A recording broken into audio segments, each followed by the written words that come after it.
بسم الله والحمد لله نحمده ونستعينه ونؤمن به ونتوكل عليه ونعوذ بالله من شرور أنفسنا ومن سيئات أعمالنا من يهده الله فلا مضل له ومن يضلل فلا هادي له ونشهد أن لا إله إلا الله وحده لا شريك له ونشهد أن محمدا عبده ورسوله أرسله بالهدى ودين الحق ليظهره على الدين كله ولو كره المشركون فأعوذ بالله من الشيطان الرجيم بسم الله الرحمن الرحيم قل إن كان آباؤكم وأبناؤكم وإخوانكم وأزواجكم وعشيرتكم وأموال اقترفتموها وتجارة تخشون كسادها ومساكن ترضونها أحب إليكم من الله ورسوله وجهاد في سبيله فتربصوا حتى يأتي الله بأمره والله لا يهدي القوم الفاسقين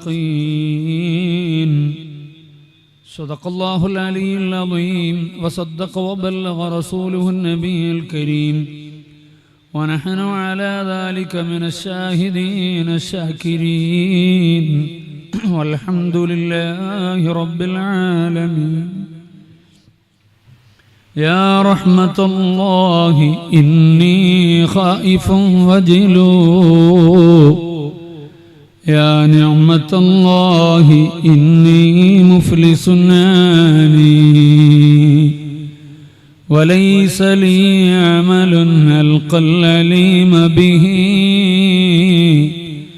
سوى محبتك العظمى وإيماني مولاي صل وسلم دائما أبدا على حبيبك خير الخلق كلهم ഏറ്റവും സ്നേഹാദരങ്ങൾ നിറഞ്ഞ പണ്ഡിത ശ്രേഷ്ഠർ, പ്രിയപ്പെട്ട രക്ഷിതാക്കൾ, സുഹൃത്തുക്കൾ, സഹോദരി സഹോദരങ്ങളെ, SSFന്റെ 31ാമത് സാഹിത്യോത്സവം എറണാകുളം ജില്ലയുടേത് ഈ ആത്മീയ മജ്‌ലിസിലൂടെ ഇവിടെ ആരംഭം കുറിക്കുകയാണ്. അരനൂറ്റാണ്ടിലേറെക്കാലം കേരളത്തിൻ്റെ മണ്ണിൽ നന്മയുടെ വഴിയിലൂടെ സഞ്ചരിച്ച സമാനതകളില്ലാത്ത ഒരു പ്രസ്ഥാനമാണ് സുന്നി സ്റ്റുഡൻസ് ഫെഡറേഷൻ എന്നുള്ളത്. ഭൗതിക ലാഭേച്ഛകളില്ലാതെ വിശുദ്ധ ഇസ്ലാമിന്റെ അടിത്തറയിൽ നിന്നുകൊണ്ട് ഏറ്റവും ഉന്നതമായൊരു സംസ്കാരത്തെ മുറുകെ പിടിക്കുന്ന, ഏറ്റവും മഹിതമായ ഒരു ആശയത്തിന്റെ പ്രചാരകരായി നിലകൊള്ളുന്ന ഒരു പറ്റം വിദ്യാർത്ഥി സമൂഹത്തെ രൂപപ്പെടുത്തുകയാണ് ഈ അരനൂറ്റാണ്ടുകാലം കൊണ്ട് SSF നിർവഹിച്ചിട്ടുള്ളത്. വളരെ അഭിമാനപൂർവം കഴിഞ്ഞകാല ചരിത്രങ്ങളെ നമ്മൾ അയവിറക്കുമ്പോഴും പുതിയ കാലത്തും വളർന്നുവരുന്ന തലമുറയോട് ചേർന്നു നിൽക്കാനും അവരെ നന്മയുടെ വഴിയിലേക്ക് കൈപിടിച്ചുയർത്താനും സാധിക്കുന്നു എന്നുള്ളത് സന്തോഷപൂർവമാണ് നമ്മൾ ഓർമ്മിക്കേണ്ടത്. ഏത് വഴിയിലേക്കും തിരിഞ്ഞു പോകാൻ പറ്റുന്ന പ്രായത്തിലുള്ളവർ, നാലാളുകൾ കൂടിയാൽ അവിടെയുള്ള ചർച്ച എന്താണ് എന്ന് ചോദിച്ചാൽ ഈ പുതിയ കാലത്തെ യുവാക്കളൊക്കെ ആകെ നശിച്ചുപോയി, ആകെ കൂടെ കുഴപ്പ, മൊത്തത്തിൽ പ്രശ്നമാണ് എന്നിങ്ങനെയുള്ള ആവർത്തിച്ചുള്ള അവലോകനത്തിന്റെ പറച്ചിലാണ് നമ്മൾ കേൾക്കുന്നത്.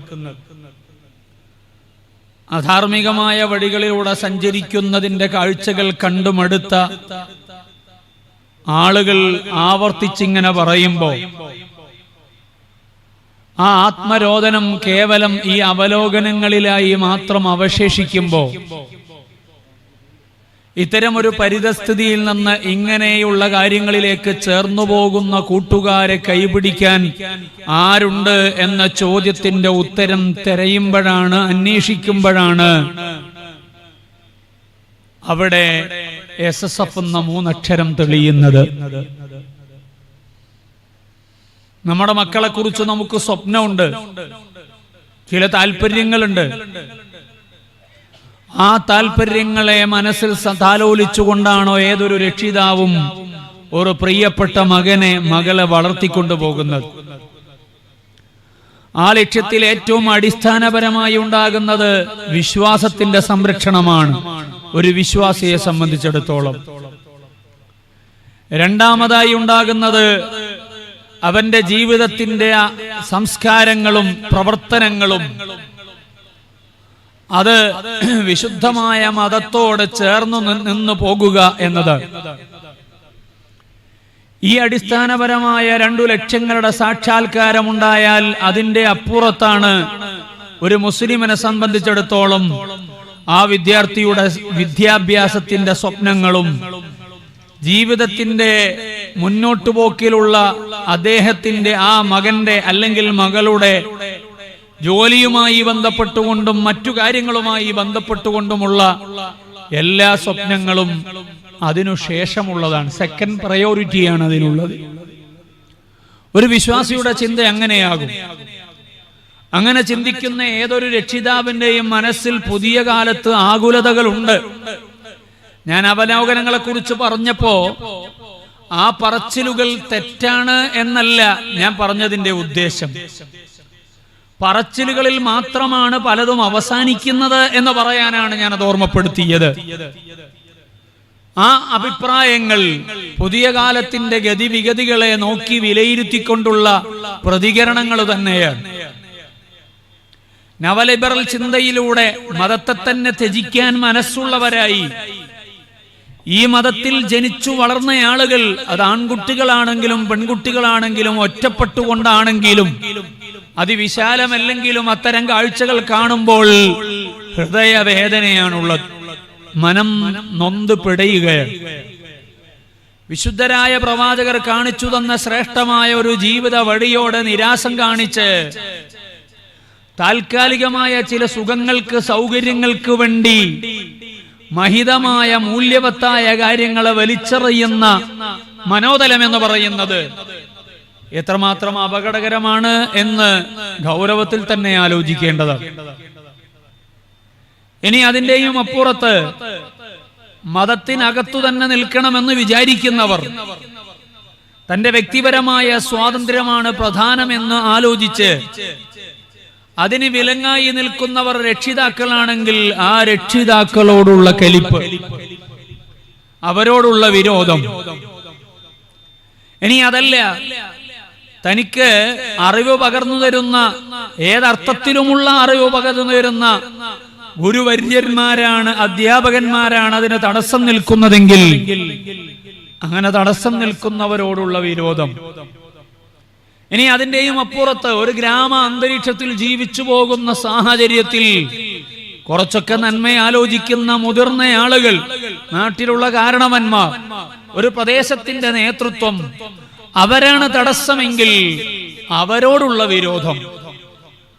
ഈ വിരോധത്തിന്റെ അടിസ്ഥാനം എന്താണ് എന്ന് ആലോചിക്കുമ്പോൾ തന്റെ വൈയക്തികമായ ചില താല്പര്യങ്ങൾക്ക് ഇവർ തടസ്സം നിൽക്കുന്നു എന്നത്. അതൊന്നുകിൽ താൻ ഇഷ്ടപ്പെടുന്ന പെണ്ണിനോടൊപ്പം സഞ്ചരിക്കാനുള്ള സ്വാതന്ത്ര്യമായിരിക്കാം. ഇനി അതല്ലെങ്കിൽ മയക്കുമരുന്നിന്റെ വ്യത്യസ്തങ്ങളാകുന്ന ഇനങ്ങൾ ഉപയോഗിക്കുന്നതിനുള്ള വിരോധമായിരിക്കാം.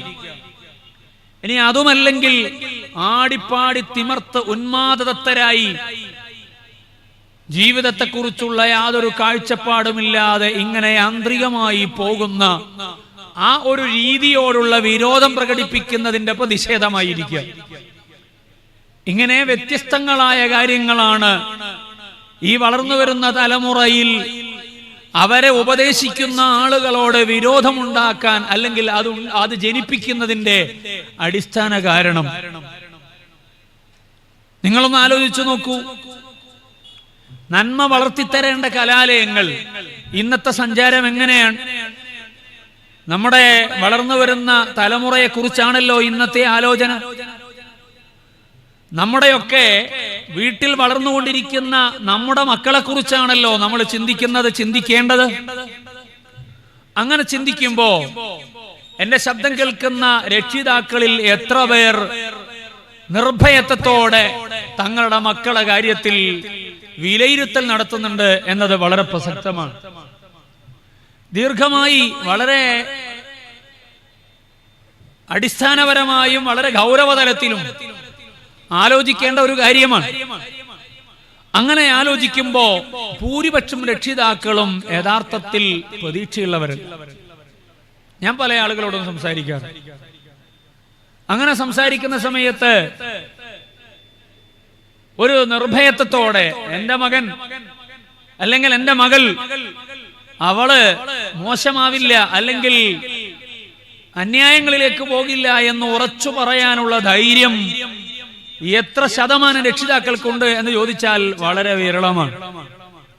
എന്ന് പറഞ്ഞാൽ ആ രക്ഷിതാവിന്റെ സ്വപ്നത്തിനും താല്പര്യത്തിനും അനുസരിച്ചല്ല തന്റെ സ്വന്തം മക്കൾ തന്നെ മുന്നോട്ട് പോകുന്നത് എന്ന് വരികിൽ അപ്പോഴാണ് ആ മക്കളും ഈ രക്ഷിതാക്കളും തമ്മിലുള്ള ആത്മബന്ധത്തെയും അവരുടെ ലക്ഷ്യങ്ങൾ പരസ്പരം ചേർന്നു പോകുന്നതിന്റെ ഒരു പ്രതിസന്ധിയെക്കുറിച്ചും നമുക്ക് ആലോചന വരുന്നത്. ഇവിടെയാണ് നമ്മുടെ മക്കൾ നമ്മൾക്കെതിരായി തന്നെ അല്ലെങ്കിൽ നമ്മുടെ ആശയത്തിന് വിരുദ്ധമായി തന്നെ മാറി ആലോചിക്കുന്ന ഒരു സാഹചര്യം ഉണ്ടാകുന്നത്. ഈ സാഹചര്യം ഇങ്ങനെയൊക്കെ ആകുന്നു എന്ന് പറഞ്ഞ് നമ്മളാകെ നിരാശപ്പെടുക എന്നത് അതിന്റെ ഒരു പരിഹാരമല്ല. മറിച്ച് അത്തരം സാഹചര്യങ്ങളിലും പ്രതീക്ഷയുടെ കിരണങ്ങളുമായി മുന്നിട്ടിറങ്ങാനുള്ള ശക്തി കാണിക്കുന്ന രക്ഷിതാവും അതേപോലെ തന്നെ ചിന്തിക്കുന്ന ഒരു നല്ല സമൂഹവുമാണ് നമുക്ക് ആവശ്യമുള്ളത്. കലാലയങ്ങളിൽ തന്നെ അരാജകത്വം വളരുന്നു, വികസിക്കുന്നു. ചെകുത്താൻ കൂട്ടായ്മകളാണ് അവിടെയുള്ളത്. സാത്താൻ ടീംസ് ആണുള്ളത്. ഡോഗ് ഫോഴ്സ് ആണുള്ളത്. ഇതൊക്കെ പുതിയ കാലത്തെ ചില ഗ്യാങ്ങുകളുടെ പേരാണ്. പഴയ കാലത്ത് ഇതൊക്കെ അസഭ്യമാണ്. പഴയ കാലത്തെ അസഭ്യങ്ങൾ ഇപ്പോൾ സഭ്യമായിരിക്കുകയാണ്. അതെടുത്തണിയാൻ ആ ആവേശം കാണിക്കുകയാണ്. അതിനോട് താല്പര്യം തോന്നുകയാണ്. നന്മയെന്ന് പറഞ്ഞത് തിന്മയായി വായിക്കപ്പെടുന്ന ഒരു കാലത്ത്, തിന്മകൾ നന്മയായി അവതരിപ്പിക്കപ്പെടുന്ന ഒരു കാലത്ത്, അത്തരമൊരു പശ്ചാത്തലത്തിലാണ് പിശാചിനെ പ്രണയിക്കുന്ന പുതിയ തലമുറയെ നമ്മൾ അഭിമുഖീകരിക്കേണ്ടി വരുന്നത്. മറ്റൊരു ഭാഗത്ത് ഡിങ്കോയിസത്തിന്റെ വക്താക്കളായി നവലിബറൽ ചിന്തയുടെ വഴിയിലൂടെ സഞ്ചരിച്ചു പോകുന്ന കാഴ്ചയും നമ്മൾ കാണുന്നു. ഈ കാഴ്ചകളെല്ലാം നിറഞ്ഞാടുമ്പോൾ, ഇതെല്ലാം അനുഭവിച്ചുകൊണ്ടിരിക്കുമ്പോൾ അപ്പോഴാണ് നമ്മൾ പറയുന്നത്, ഇതാ എല്ലാം കഴിഞ്ഞു, പോയി, കൈവിട്ടുപോയി, ഇനി രക്ഷയില്ല, ഇതെന്തൊരു കളിയാ എന്ന് പറഞ്ഞിട്ട് നിരാശയുടെ പ്രതികരണം നടത്തുമ്പോൾ പ്രതീക്ഷയുടെ പ്രഖ്യാപനം നടത്തുന്ന ഒരുപറ്റം ആളുകളുണ്ട് ഇവിടെ. ആ ആളുകൾ ആരാണ്? ആ ആളുകൾ 50, 60, 70 വയസ്സുള്ള ആളുകളല്ല, അല്ലെങ്കിൽ 30, 40 വയസ്സുള്ള ആളുകളല്ല. പിന്നെ ആരാണവർ? അവർ 10, 15, 20, 25 വയസ്സുള്ളവര് എന്ന് പറഞ്ഞാൽ എല്ലാവരും ഇതാ അന്യായത്തിലേക്ക് ചേക്കേറുന്നു എന്ന് പറഞ്ഞുകൊണ്ടിരിക്കുമ്പോഴും ഇല്ല, ആ സർവ അന്യായങ്ങളോടും പൊരുതാനുള്ള മനസ്സോടെ ചങ്കൂറ്റത്തോടെ നിലനിൽക്കുന്ന ഒരുപറ്റം വിദ്യാർത്ഥി സഹോദരങ്ങളുടെ പ്രതിനിധാനങ്ങളുണ്ട് ഇവിടെ. ആ പ്രതിനിധാനങ്ങൾ എന്ന് പറയുന്നത് അതാണ് SSFന്റെ പ്രിയപ്പെട്ട പ്രവർത്തകർ എന്ന് പറയുന്നത്. ന്യൂജൻ സൊസൈറ്റിയുടെ പ്രതിനിധികളാണത്. പുതിയ കാലത്ത് എന്തിലേക്കും ചേക്കാറാൻ പറ്റുന്ന അതേ പ്രായത്തിലുള്ളവർ, അതേ മാനസികാവസ്ഥയുള്ളവർ, അതേ സ്വാതന്ത്ര്യം തുറന്നു വെക്കപ്പെട്ടവർ, അങ്ങനെ തുറന്നു വെക്കപ്പെട്ട് നിലനിൽക്കുന്ന ഒരു പശ്ചാത്തലത്തിൽ വളർന്നു വരുന്ന ഈ പ്രിയപ്പെട്ട വിദ്യാർത്ഥികളെയാണ് നമ്മൾ പ്രതീക്ഷയോടെ കാണേണ്ടത്. അവരെയാണ് പ്രചോദിപ്പിക്കേണ്ടത്, അവരെയാണ് ചേർത്ത് പിടിക്കേണ്ടത്, അവരെയാണ് ഉയർത്തിക്കൊണ്ടുവരേണ്ടത്. അവരാണ് ഭാവിയുടെ പ്രതീക്ഷ. അവരിലൂടെയാണ് ഈ ഉമ്മത്തിന്റെ മുഴുവനും വളർച്ച, അവരിലൂടെയാണ് ഒരു ഗ്രാമത്തിന്റെ മുഴുവനും സ്വസ്ഥത, അവരിലൂടെ തന്നെയാണ് ഈ രാഷ്ട്രത്തിന്റെ മുഴുവനും വികാസം. തർക്കമില്ല, സംശയമില്ല. ആ ഒരർത്ഥത്തിലാണ് SSF എന്ന മഹത്തായ പ്രസ്ഥാനത്തെയും പ്രസ്ഥാനത്തോട് ചേർന്ന് നിൽക്കുന്നവരെയും നമ്മൾ കാണേണ്ടത് എന്ന് ഞാൻ ആമുഖമായി സൂചിപ്പിക്കാൻ ആഗ്രഹിക്കുകയാണ്. ഒരു രക്ഷിതാവിന് തന്റെ ഹിതത്തിനും തന്റെ താല്പര്യത്തെയും ഒരു പരിധിയോളം പരിഗണിച്ച് ആത്യന്തികമായ ലക്ഷ്യത്തിൽ ഉറച്ചു നിന്ന് മുന്നോട്ടു പോകുന്ന മകനെയാണ് ആവശ്യമുള്ളതെങ്കിൽ, എന്റേതു തന്നെയായി എല്ലാ കാലത്തുമുള്ള മകനെയാണ്. എന്നെ വലിച്ചെറിയുന്നവനല്ല, എന്നെ തെരുവിലേക്ക് തള്ളുന്നവനല്ല, എന്നോട് ആക്രോശിക്കുന്നവനല്ല, എന്നെ പാരതന്ത്ര്യത്തിലേക്ക് കൊണ്ടുപോകുന്നവനല്ല, ആ നിയമത്തിന്റെ പഴുതു പിടിച്ചിട്ട് എന്നെ ഇല്ലായ്മ ചെയ്യുന്നവനല്ല. അങ്ങനെയൊന്നുമില്ലാത്ത, അത്തരം ചിന്തകളിലേക്കൊന്നും പോകാത്ത, ഒരു പക്ഷേ ചിലതൊക്കെ ചില വിഷയങ്ങളിലൊക്കെ കുറവുണ്ടെങ്കിലും അടിസ്ഥാനപരമായ വിശ്വാസത്തെയും മൂല്യവത്തായ സംസ്കാരത്തെയും ഒരു പരിധിവരെ ജീവിതത്തോടെ ചേർത്തുവെച്ച് നമ്മളോടൊപ്പം സഞ്ചരിക്കാൻ, നമ്മൾ ഇതുവരെ നടന്ന വഴിയിലൂടെ സഞ്ചരിക്കാൻ ഒരു ചെറിയ ശ്രമമെങ്കിലും നടത്തുന്ന നിങ്ങളുടേതായ മക്കളെയാണ് നിങ്ങൾക്ക് ആവശ്യമുള്ളതെങ്കിൽ, അതാണ് നിങ്ങൾ പ്രതീക്ഷിക്കുന്നതെങ്കിൽ, എന്റെ പ്രിയപ്പെട്ട രക്ഷിതാവേ, പ്രിയപ്പെട്ട ഉമ്മ, അവിടെയാണ് നിങ്ങൾക്ക് പ്രതീക്ഷയുടെ വഴി തുറക്കുന്ന പ്രസ്ഥാനമായി SSF എന്ന പ്രസ്ഥാനം വരുന്നത്. അപ്പൊ നമ്മുടെ മക്കൾ നമുക്കായി തന്നെ നിൽക്കണമെങ്കിൽ അതിന് ഇവിടെ വിദ്യാർത്ഥി സംഘടനകളല്ല, അവരെല്ലാം ഒഴുക്കിനനുസരിച്ച് സഞ്ചരിച്ചുകൊണ്ടിരിക്കും.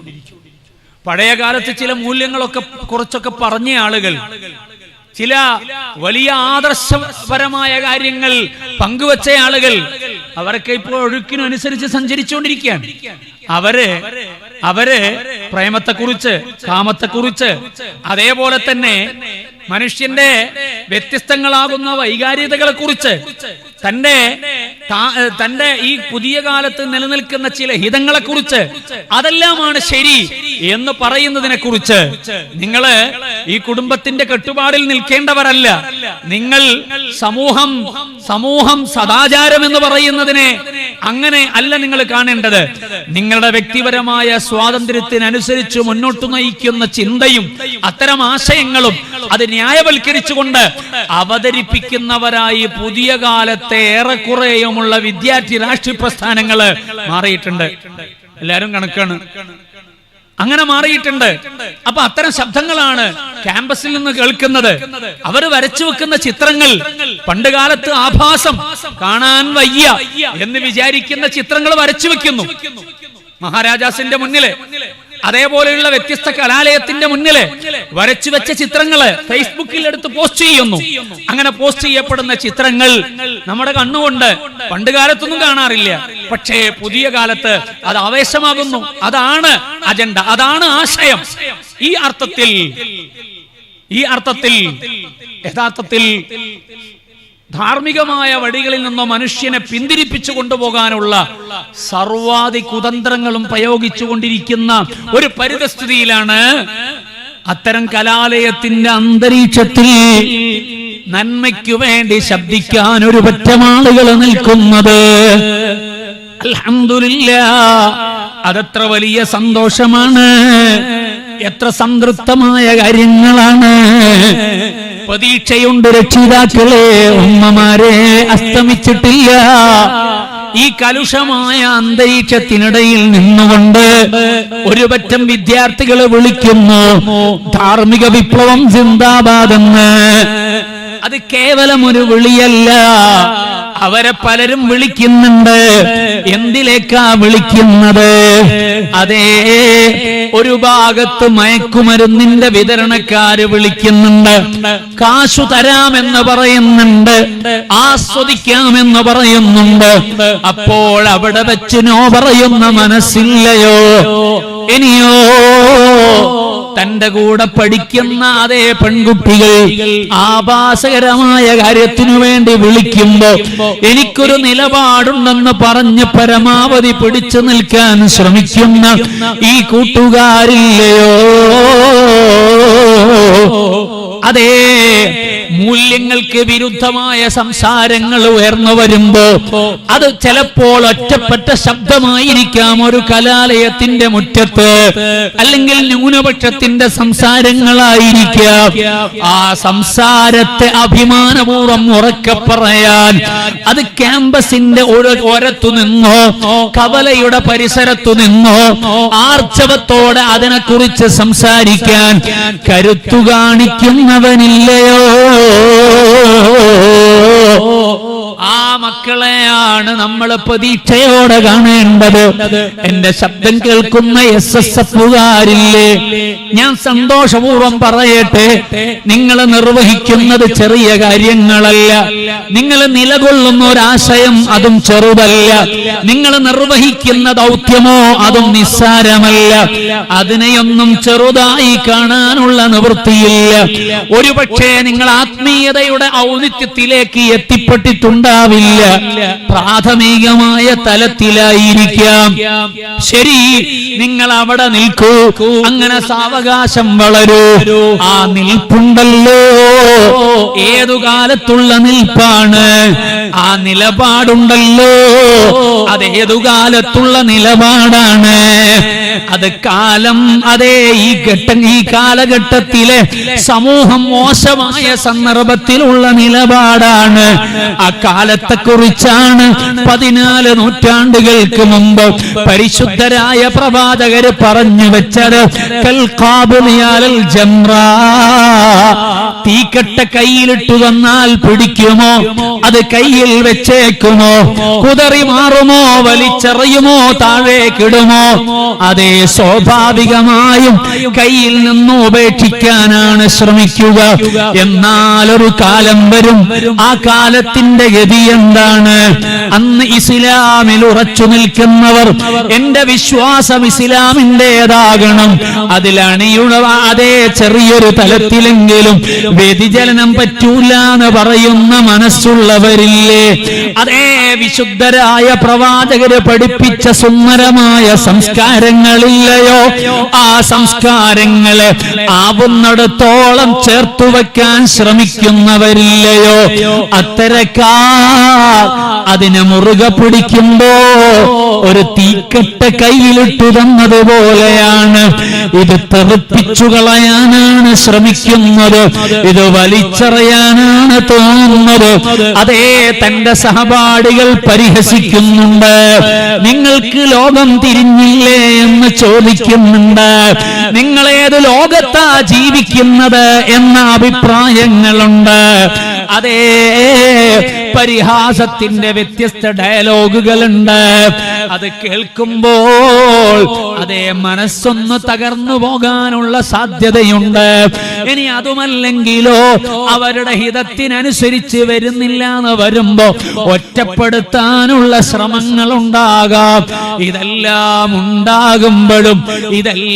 ഉണ്ടാകുമ്പോഴും എന്റെ മോനെ, എന്റെ മോളെ, പെങ്ങളെ, മനസ്സിനകത്ത് ഇസ്ലാമിനോടൊരു സ്നേഹം സൂക്ഷിച്ചിട്ട് വിശ്വാസത്തെ മനസ്സിൽ ഉറപ്പിച്ചിട്ട് ആവുന്ന കർമ്മങ്ങൾ നിർവഹിക്കാൻ ശ്രമിച്ചിട്ട് അരുതായ്മകളോട് പ്രതിഷേധത്തിന്റെ മനസ്സ് വെച്ചിട്ട് നിങ്ങൾക്ക് മുന്നോട്ട് പോകാൻ കഴിയുമോ? അത് വലിയ സൗഭാഗ്യമാണ്, അത് വലിയ സന്തോഷമാണ്. മൻ റആ മിൻകും മുൻകറാ, മുത്തുനബി സ്വല്ലല്ലാഹു അലൈഹി വസല്ലമ തങ്ങൾ പറയുന്നുണ്ട്, അന്യായപരമായ കാര്യങ്ങൾ വല്ലതും കണ്ടാൽ ഫല്യുഗയ്യിർ ബിയദിഹി, കൈകൊണ്ട് അതിനെ പ്രതിരോധിക്കേണ്ടതാണ്. ഫഇല്ലം തസ്തതി, നിനക്കതിനെ സാധിക്കൂലേ, ഫബിലിസാനിഹി, അതേ നാക്കുകൊണ്ട് പ്രതിരോധിക്കേണ്ടതാണ്. ഫഇല്ലം തസ്തതി, നിനക്കതിനും സാധിക്കൂലേ, ഫബിഖൽബിഹി, മനസ്സുകൊണ്ടെങ്കിലും വിരോധം വേണ്ടതാണ്. ആ മനസ്സിലുള്ള വിരോധമെങ്കിലും ഇല്ലാത്തവനോ അവന്റെ കൽബിൽ ഈമാനിന്റെ പ്രകാശം അസ്തമിച്ചു പോയവനാണ്. ഓ ചെറുപ്പക്കാരാ, പെങ്ങളെ, ഈ 3 വിധത്തിലുള്ള പ്രതിരോധമാണ്. അതേ തൂലിക ചലിപ്പിക്കാൻ നിങ്ങളെ പരിശീലിപ്പിക്കുന്നുണ്ട്. സാഹിത്യോത്സവം 31 വർഷക്കാലം നടത്തുന്നത് എന്തിനാണ്? കേവലം നിങ്ങൾ പ്രൈസ് വാങ്ങിപ്പോകാനല്ല, പിന്നെയോ നിങ്ങളെ തൂലിക ചലിക്കേണ്ടതുണ്ട്. ആ തൂലിക ചലിക്കേണ്ടത് നന്മയ്ക്ക് വേണ്ടിയാണ്, മൂല്യങ്ങൾക്ക് വേണ്ടിയാണ്, ധാർമ്മികതയ്ക്ക് വേണ്ടിയാണ്, മനുഷ്യത്വത്തിന് വേണ്ടിയാണ്, സ്നേഹത്തിന്റെ പുലർച്ചയ്ക്ക് വേണ്ടിയാണ്, പാവപ്പെട്ടവരുടെ കൂടെ നിൽക്കാനാണ്.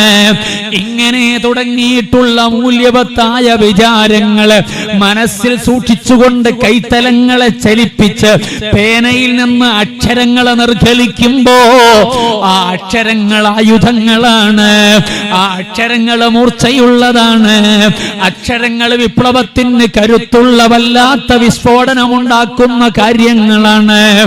അതുകൊണ്ടാണ് ലോകത്തിന്റെ നേതാവ് പറഞ്ഞത്, അതേ ഒരു പണ്ഡിതന്റെ കലമിൽ നിന്ന് നിർഗലിക്കുന്ന മഷിത്തുള്ളികളില്ലേ, ആ മഷിത്തുള്ളികൾ രക്തസാക്ഷിയിൽ നിന്ന് നിർഗലിക്കുന്ന രക്തത്തുള്ളികൾക്ക് സമാനമാണെന്ന് പഠിപ്പിച്ചു വെച്ചത് വെറുതെയല്ല.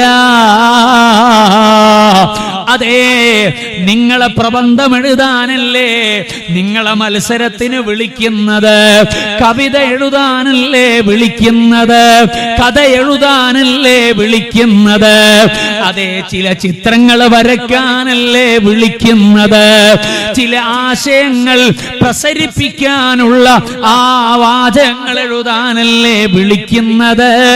സഹോദരാ, OSSFകാരാ, അതിനു വേണ്ടി വിളിക്കുമ്പോ നിങ്ങളൊന്ന് കൂടെ നിന്നാൽ അതുകൊണ്ട് വലിയ മാറ്റമാണ് ഉണ്ടാകുന്നത്.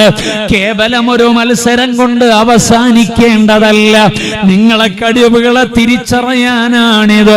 ആ തിരിച്ചറിവിലൂടെ വരും നാളുകളിൽ അതിനെ പ്രയോഗിക്കാനാണ്. ആ പ്രയോഗത്തിലൂടെ അതേ വലിയ മാറ്റങ്ങളാണ് ഉണ്ടാകുന്നത്. അങ്ങനെ കൈകളെ കൊണ്ടുള്ള അന്യായങ്ങൾക്കെതിരെയുള്ള പ്രതിരോധം ഒരു ഭാഗത്താണ്. നല്ല പ്രഭാഷണങ്ങളല്ലേ, കഥ പറച്ചിലുകളല്ലേ, അൽഹംദുലില്ലാഹ് മഹാന്മാരുടെ ജീവിതത്തിലെ സുന്ദരമായ ചരിത്രഭാഗങ്ങളെ എടുത്തുദ്ധരിച്ച് കഥ പറയുന്ന കുട്ടികൾ നാളെ ഈ വേദിയിലേക്ക് വരുമല്ലോ. അവരാരെ കുറിച്ചാ പറയുന്നത്? അവരോ തങ്ങളെ കുറിച്ചാ പറയുന്നത്. അതേ റിഫായി ശൈഖ് തങ്ങളെ കുറിച്ചാ പറയുന്നത്. അവരോ മുത്തുനബി സ്വല്ലല്ലാഹു അലൈഹി വസല്ലമ തങ്ങളെ കുറിച്ചാ പറയുന്നത്. ആ പറച്ചിൽ ആവർത്തിക്കുമ്പോൾ അന്തരാളങ്ങളിൽ ആശയമുറക്കുകയാണല്ലോ. ഒരു നല്ല ഗുണപാഠമുള്ള കഥ പറഞ്ഞാൽ അത് സമൂഹത്തിന് വേണ്ടിയാണ്. ആ കഴിവിനെ തിരിച്ചറിഞ്ഞാൽ ഒരുപാട് അത്തരം കഥകൾ പറയാനാണ്. അതിലൂടെ ഒരു നല്ല സമൂഹത്തിന്റെ സൃഷ്ടിപ്പിനു വേണ്ടി തന്റെ നാക്കുകളെ പ്രയോഗിക്കലാണ്, വാക്കുകളെ പ്രയോഗിക്കലാണ്. പ്രഭാഷണമായാലും കഥയായാലും അതേ നാക്കിനെ ഉപയോഗിച്ചുകൊണ്ടുള്ള പ്രതിരോധങ്ങളാണ് ഞാൻ സൂചിപ്പിക്കുന്നത്. ഇങ്ങനെ വ്യത്യസ്തങ്ങളായ അന്യായങ്ങൾക്കെതിരെയുള്ള പ്രതിരോധങ്ങൾ അതിന് പാകപ്പെടുത്തുന്നതാണ് സാഹിത്യോത്സവം. അത് നിരന്തരം നിർവഹിക്കുന്ന ഒരു സംഘമാണ് SSF എന്ന് പറയുന്ന പ്രസ്ഥാനമെന്നത്. അതുകൊണ്ട് ആ പ്രസ്ഥാനത്തിൽ ഒരംഗമായി മുന്നോട്ടു പോകുമ്പോ ഏത് കലുഷമായ സാഹചര്യത്തിലും ഉറക്കെ വിളിച്ചു പറയാൻ, നന്മയെ കുറിച്ച് സംവദിക്കാൻ, നന്മയ്ക്കു വേണ്ടി പേന ചലിപ്പിക്കാൻ, നന്മയ്ക്കു വേണ്ടി നിലകൊള്ളാൻ, തിന്മയോട് മനസ്സിൽ അങ്ങേയറ്റത്തെ വെറുപ്പ് കാത്തു സൂക്ഷിക്കാൻ കഴിഞ്ഞാലോ വലിയ ഭാഗ്യമാണ്. അവര് വലിയ ദൗത്യം നിർവഹിക്കുന്നവരാണ്. മൻ തമസ്സക ബിസുന്നതി ഇൻദ ഫസാദി ഉമ്മതി വലഹു അജ്റു മിഅത്ത് ഷഹീദ്. എന്റെ തിരുചര്യയെ മുറുകെ പിടിച്ചാൽ സമൂഹം ഫസാദായ ഒരു കാലഘട്ടത്തിൽ തിരുപ്രവാചകരുടെ ശ്രേഷ്ഠമായ ജീവിതചര്യയെ മുറുകെ പിടിച്ചാൽ, അതിനുവേണ്ടി നിലകൊണ്ടാൽ, അതിനുവേണ്ടി ശബ്ദമുയർത്തിയാൽ, അതിനുവേണ്ടി മുദ്രാവാക്യം വിളിച്ചാൽ, അങ്ങനെ വിളിക്കുന്നവൻ, അങ്ങനെ ചലിക്കുന്നവൻ, അങ്ങനെ ഹബീബിന്റെ തിരുചര്യയെ മുറുകെ പിടിക്കുന്നവൻ അവൻ ആരാണ്? നിങ്ങൾ ഇന്ന് പുതിയ കാലത്ത് വാളെടുക്കണ്ട, നിങ്ങൾ തോക്കെടുക്കണ്ട, നിങ്ങൾ ബോംബുണ്ടാക്കണ്ട, അതേ കുറുവടി വേണ്ട, വടിവാള് വേണ്ട, ഇതൊന്നും നമുക്ക് ആവശ്യമില്ല. ഇതൊന്നും ഇസ്ലാം എടുക്കാൻ നമ്മളോട് പറയുന്നുമില്ല. പിന്നെ നമ്മുടെ ആയുധം എന്താണ്? ആ ആയുധം നന്മയ്ക്ക് വേണ്ടിയുള്ള ഇടപെടലാണ്. സ്വജീവിതം നന്മയിലേക്ക് ചേർത്തു വെച്ചുകൊണ്ട് അത് മറ്റുള്ളവരിലേക്ക് കൂടെ പകർന്നു കൊടുക്കാനുള്ള കരുത്തു കാണിച്ചാൽ, വാൾത്തലപ്പ് കൊണ്ട് യുദ്ധമുഖത്ത് വെച്ച് രക്തസാക്ഷിയായി പോയ പൂർവഗാമികളുണ്ട്. അവര് ശ്രേഷ്ഠരാണ്, അവരുന്നതരാണ്. അങ്ങനെയുള്ളവരോടൊപ്പം ചേരാനുള്ള വഴി നിങ്ങൾ ഒരു കാര്യം മാത്രമേ ചെയ്യേണ്ടതുള്ളൂ. എന്റെ ചെറുപ്പക്കാരെ, പെങ്ങന്മാരെ, മുത്തുനബി സല്ലല്ലാഹു അലൈഹി വസല്ലം തങ്ങളോട് തിരുചര്യയെ ഒന്ന് മുറുകെ പിടിക്കാമോ?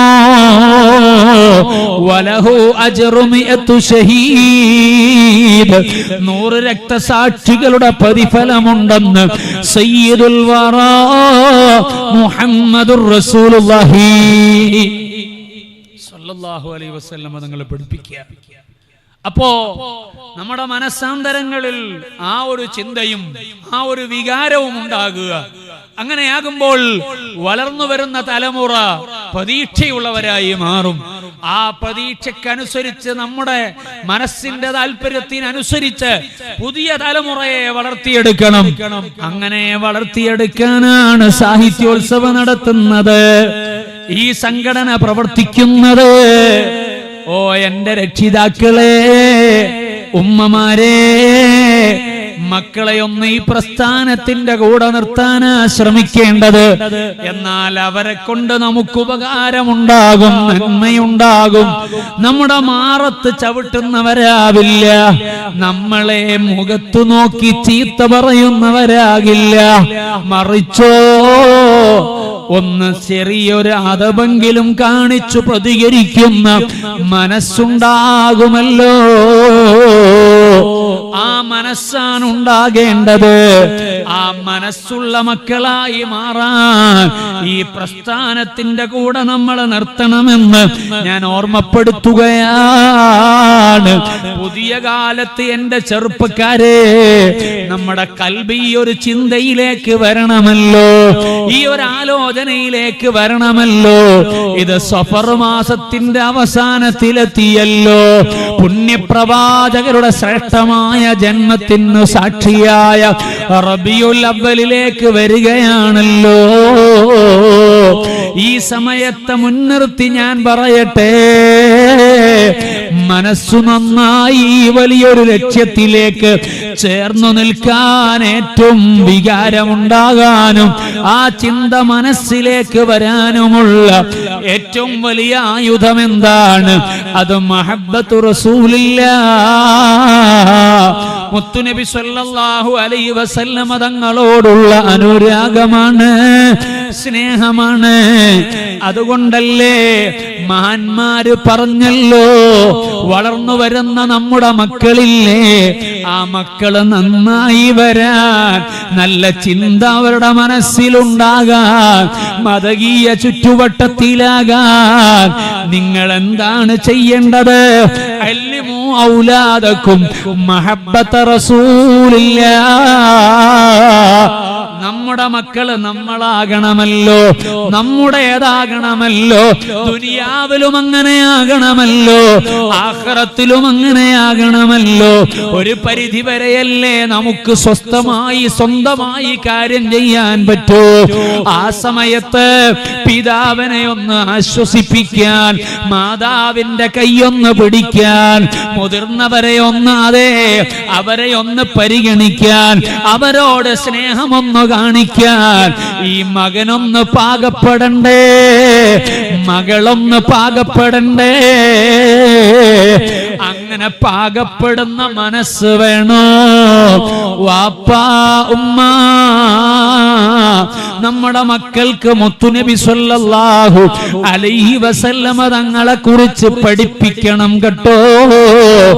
ഏറ്റവും എളുപ്പത്തിൽ മക്കൾ നന്മയിലേക്ക് വരാൻ നമ്മളോട് പഠിപ്പിച്ച വഴി എന്താണ്? അല്ലിമു ഔലാദക്കും മഹബ്ബത റസൂലില്ലാഹ്. നിങ്ങൾ നിങ്ങളെ മക്കൾക്ക് പഠിപ്പിക്കണം. എന്താ പഠിപ്പിക്കേണ്ടത്? നടീനടന്മാരോടുള്ള മഹബ്ബത്തല്ല, താരങ്ങളോടുള്ള മഹബ്ബത്തല്ല, സെലിബ്രിറ്റികളോടുള്ള മഹബ്ബത്തല്ല. സുബ്ഹാനല്ലാഹ്, നന്മയെ കുറിച്ച് പറയുന്നവരല്ല മനസ്സിൽ പ്രതിഷ്ഠിക്കപ്പെടുന്നത്.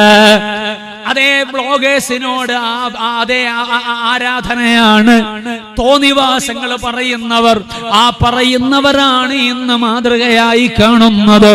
അവര് വരുന്നിടത്ത് ആളുകൾ ഒരുമിക്കുകയാണ്, പുതിയ തലമുറ ആവേശം കാണിക്കുകയാണ്. സഹോദരാ, എന്തുകൊണ്ടാണത്? മുത്തുനബി സല്ലല്ലാഹു അലൈഹി വസല്ലമ തങ്ങൾ പ്രതിഷ്ഠിക്കപ്പെടേണ്ടിടത്ത് അതാ മറ്റു പലരും പ്രതിഷ്ഠിക്കപ്പെട്ടതാണ് കാരണം. അതേ, അവര് ചെറിയ പ്രായത്തിൽ തന്നെ വളർന്നു വരുമ്പോ ഹബീബിനെ കുറിച്ച് പറയാൻ നമുക്ക് സമയം കിട്ടിയില്ല. ഞാൻ ചോദിക്കട്ടെ എന്റെ രക്ഷിതാക്കളോട്, ഉമ്മമാരോട്, ചെറിയ മക്കളില്ലേ, 3 വയസ്സു കഴിഞ്ഞ മക്കള്, LKG പ്രായത്തിലുള്ള മക്കള്, ആ മക്കൾക്ക് കഥ കേൾക്കാൻ ഇഷ്ടമുണ്ടാകുമോ? ഉണ്ടാവോ? ചെറിയ 4 വയസ്സ് പ്രായത്തിലുള്ള മക്കൾക്ക് കഥ കേൾക്കാൻ ഇഷ്ടമുണ്ടാവോ? ഇഷ്ടമുണ്ടാകും. ഈ ഇരിക്കുന്ന എന്റെ ശബ്ദം കേൾക്കുന്ന രക്ഷിതാക്കളോട് ഞാൻ ചോദിക്കുകയാണ്, നിങ്ങളെ 4 വയസ്സുള്ള മകന് മകൾക്ക് നിങ്ങൾ കഥ പറഞ്ഞു കൊടുക്കാറുണ്ടോ? നിങ്ങളെ കഥ പറഞ്ഞു കൊടുക്കാറുണ്ടോ?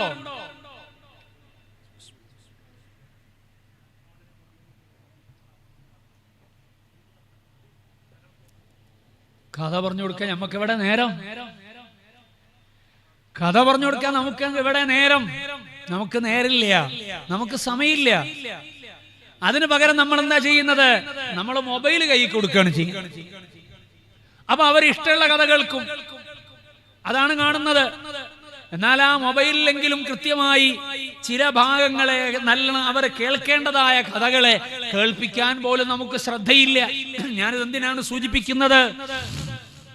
3 വയസ്സ് കഴിഞ്ഞ മകൻ മകൾ, 4 വയസ്സ് പ്രായമായ മകൻ മകൾ, 5 വയസ്സായവർ, 6 വയസ്സായവർ, ഈ പ്രായത്തിലൊക്കെയുള്ള മക്കള് കഥ കേൾക്കാൻ ഇഷ്ടപ്പെടുന്നവരാണ്.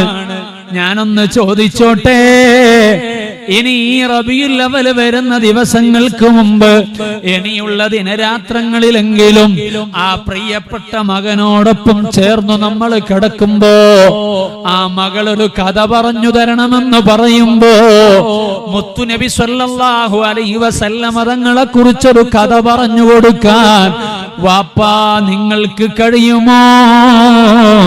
ഉമ്മ നിങ്ങൾക്ക് കഴിയുമോ? എത്രയെത്ര കഥകൾ നമ്മൾ കേൾക്കുന്നുണ്ട്. നമുക്കറിയാവുന്ന കഥകൾ എത്രയുണ്ട്. 4 വയസ്സുള്ള കുട്ടിക്ക് നീന്ന് പറഞ്ഞു കൊടുത്ത കഥ നാളെ പറഞ്ഞു കൊടുത്താൽ കുഴപ്പമില്ല. ആ കുട്ടിക്കൊരു കഥ കേൾക്കണമെന്നേ ഉള്ളൂ. ആവർത്തിച്ച് ഹബീബായ റസൂലുള്ളാഹി സ്വല്ലല്ലാഹു അലൈഹി വസല്ലം തങ്ങളെ കുറിച്ച് നിങ്ങളൊന്ന് കഥ പറഞ്ഞു കൊടുക്കുമോ? ഞാൻ എൻ്റെ 4 വയസ്സുള്ള മോളുണ്ട്. നേരത്തെ വീട്ടിലെത്തുമ്പോൾ ഞങ്ങൾ ഒന്നായിട്ടാണ് കിടക്കുക. അപ്പൊ ചോദിക്കും അങ്ങോട്ട്, എന്താ വേണ്ടത്? അപ്പൊ കഥ പറഞ്ഞു തരുമോ എന്ന് ചോദിക്കും. അപ്പൊ മുത്തുനബി സല്ലല്ലാഹു അലൈഹി വസല്ലം തങ്ങളെ കുറിച്ചുള്ള കഥ 1-2 എണ്ണം പറഞ്ഞു കൊടുക്കും. പിറ്റേ ദിവസം ഏത് കഥയാ വേണ്ടേ? സിംഹത്തിന്റെ കഥയാ വേണ്ടേ? ഏതാ ഈ സിംഹത്തിന്റെ കഥ? അത് മഹാനായ സുഫിയാൻ സൗരി റളിയല്ലാഹു അൻഹു മുത്തുനബി സല്ലല്ലാഹു അലൈഹി വസല്ലം തങ്ങളിൽ നിന്ന് ഒരു നിർദ്ദേശം വാങ്ങി പോകുന്ന വഴിയിൽ സിംഹം തടസ്സപ്പെട്ടപ്പോ അന റസൂലില്ല എന്ന് പറഞ്ഞിട്ട് രക്ഷപ്പെട്ട കഥയുണ്ട്. ആ കഥ പറഞ്ഞു കൊടുത്തപ്പോഴാണ് അതാണ് സിംഹത്തിന്റെ കഥ. എപ്പോൾ ചോദിച്ചാൽ ഏത് കഥയാ വേണ്ടെന്ന് വെച്ചാൽ ആ കഥ പറയണം. അതെന്തുകൊണ്ടാ പറയാൻ പറ്റുന്നത്? മനസ്സിൽ ആ സിംഹവും കഥയും എല്ലാം പ്രതിഷ്ഠിക്കപ്പെട്ടു. അത് ഹബീബായ റസൂലുള്ളാഹി സ്വല്ലല്ലാഹു അലൈഹി വസല്ലം തങ്ങളുടെ മഹത്വം കൽബിൽ കയറിയത് കൊണ്ടാണ്, കയറ്റാൻ പറ്റുന്ന വഴിയാണ്. അപ്പൊ ഞാൻ പറഞ്ഞ എന്തിനാന്ന് ചോദിച്ചാൽ, നമ്മൾ ഒരു കഥ പറഞ്ഞാൽ ആ കഥ തന്നെ ആവർത്തിച്ച് കേൾക്കാൻ ആ മക്കള് സന്നദ്ധമാകും. നിങ്ങൾക്ക് ബേജാറുണ്ട്, നമുക്കാകെ 4-5 കഥയല്ലേ അറിയൂ, അല്ലെങ്കിൽ 5-6 കഥയല്ലേ അറിയൂ. കുറച്ച് വലുതാവുമ്പോ ഒരു 5 വയസ്സിന് മേലോട്ട് പോകുമ്പോ ഇന്നലെ പറഞ്ഞ കഥയല്ലേ, അല്ലെങ്കിൽ 6 വയസ്സാകുമ്പോ അത് ഇന്നലെ മെനഞ്ഞാന്ന് പറഞ്ഞ കഥയല്ലേ എന്ന് ചിലപ്പോ ചോദിക്കുമ്പോ അപ്പോഴേക്ക് നിങ്ങൾ കുറച്ചുകൂടെ കഥ പഠിച്ചാൽ മതി.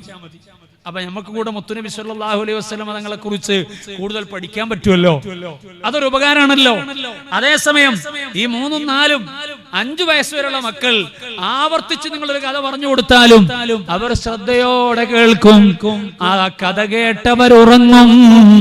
മുത്തുനബി സല്ലല്ലാഹു അലൈഹി വസല്ലം തങ്ങളെ കുറിച്ചോ മഹാന്മാരെ കുറിച്ചോ അമ്പിയാക്കളുടെ കഥകൾ എത്ര ഖുർആനിൽ പറഞ്ഞിട്ടുണ്ട്.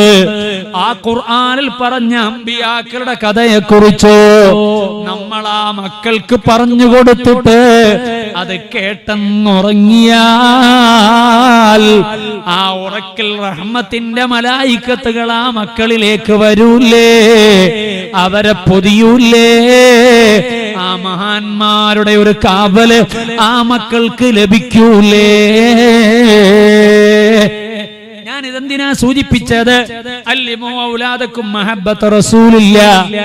മുത്തുനബി സ്വല്ലല്ലാഹു അലൈഹി വസല്ലം തങ്ങളോടുള്ള മഹബ്ബത്ത് അത് മക്കൾക്ക് പഠിപ്പിച്ചു കൊടുക്കണം. അപ്പൊ റസൂലുള്ളാഹിനെ മഹബ്ബത്ത് വെച്ച കഥകൾ എത്രയുണ്ട് ഉമ്മമാരെ, പെങ്ങന്മാരെ.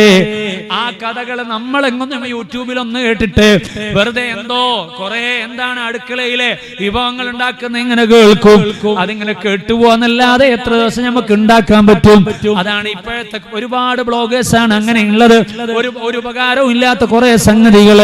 എപ്പോഴെങ്കിലും ഒരു വിഭവം ചിലപ്പോൾ ഉണ്ടാക്കി എന്ന് വരും. ഞാൻ പറഞ്ഞു വരുന്നത് അതേപോലെ തന്നെ സൗന്ദര്യവർദ്ധനവുമായി ബന്ധപ്പെട്ടുകൊണ്ടുള്ള കാര്യങ്ങൾ. ഇങ്ങനെ ദുനിയാവിന്റെ കുറെ സംഗതികളാണ് നമ്മൾ ഇങ്ങനെ കേട്ടുപോകുന്നത്. അതിന് പകരം നിങ്ങളെ മുത്തുനബിയോടുള്ള സ്നേഹത്തിന്റെ ഒരു കഥ കേൾക്കൂ. അതേ, അങ്ങനെ പല കഥകൾ കേൾക്കൂ.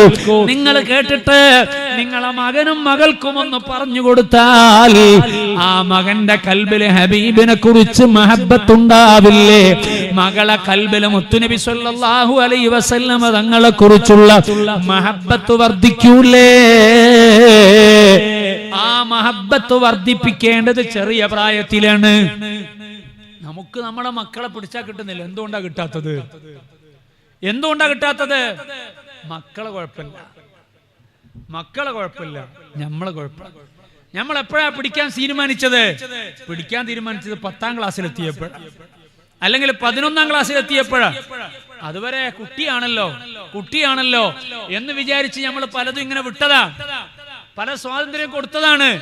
പക്ഷേ പിടിക്കേണ്ട സമയത്ത് പിടിച്ചില്ലെങ്കിൽ നമുക്ക് നിയന്ത്രിക്കാൻ കിട്ടൂല. നിങ്ങൾ 10ാം ക്ലാസ്സിൽ നിയന്ത്രിക്കാൻ നോക്കിയാൽ നിയന്ത്രിക്കാൻ പറ്റും നിങ്ങൾ വിചാരിക്കണ്ട. ഒരു രക്ഷിതാവും പുതിയ കുട്ടികളെ നിയന്ത്രിക്കാൻ പറ്റുമെന്ന് വിചാരിക്കണ്ട.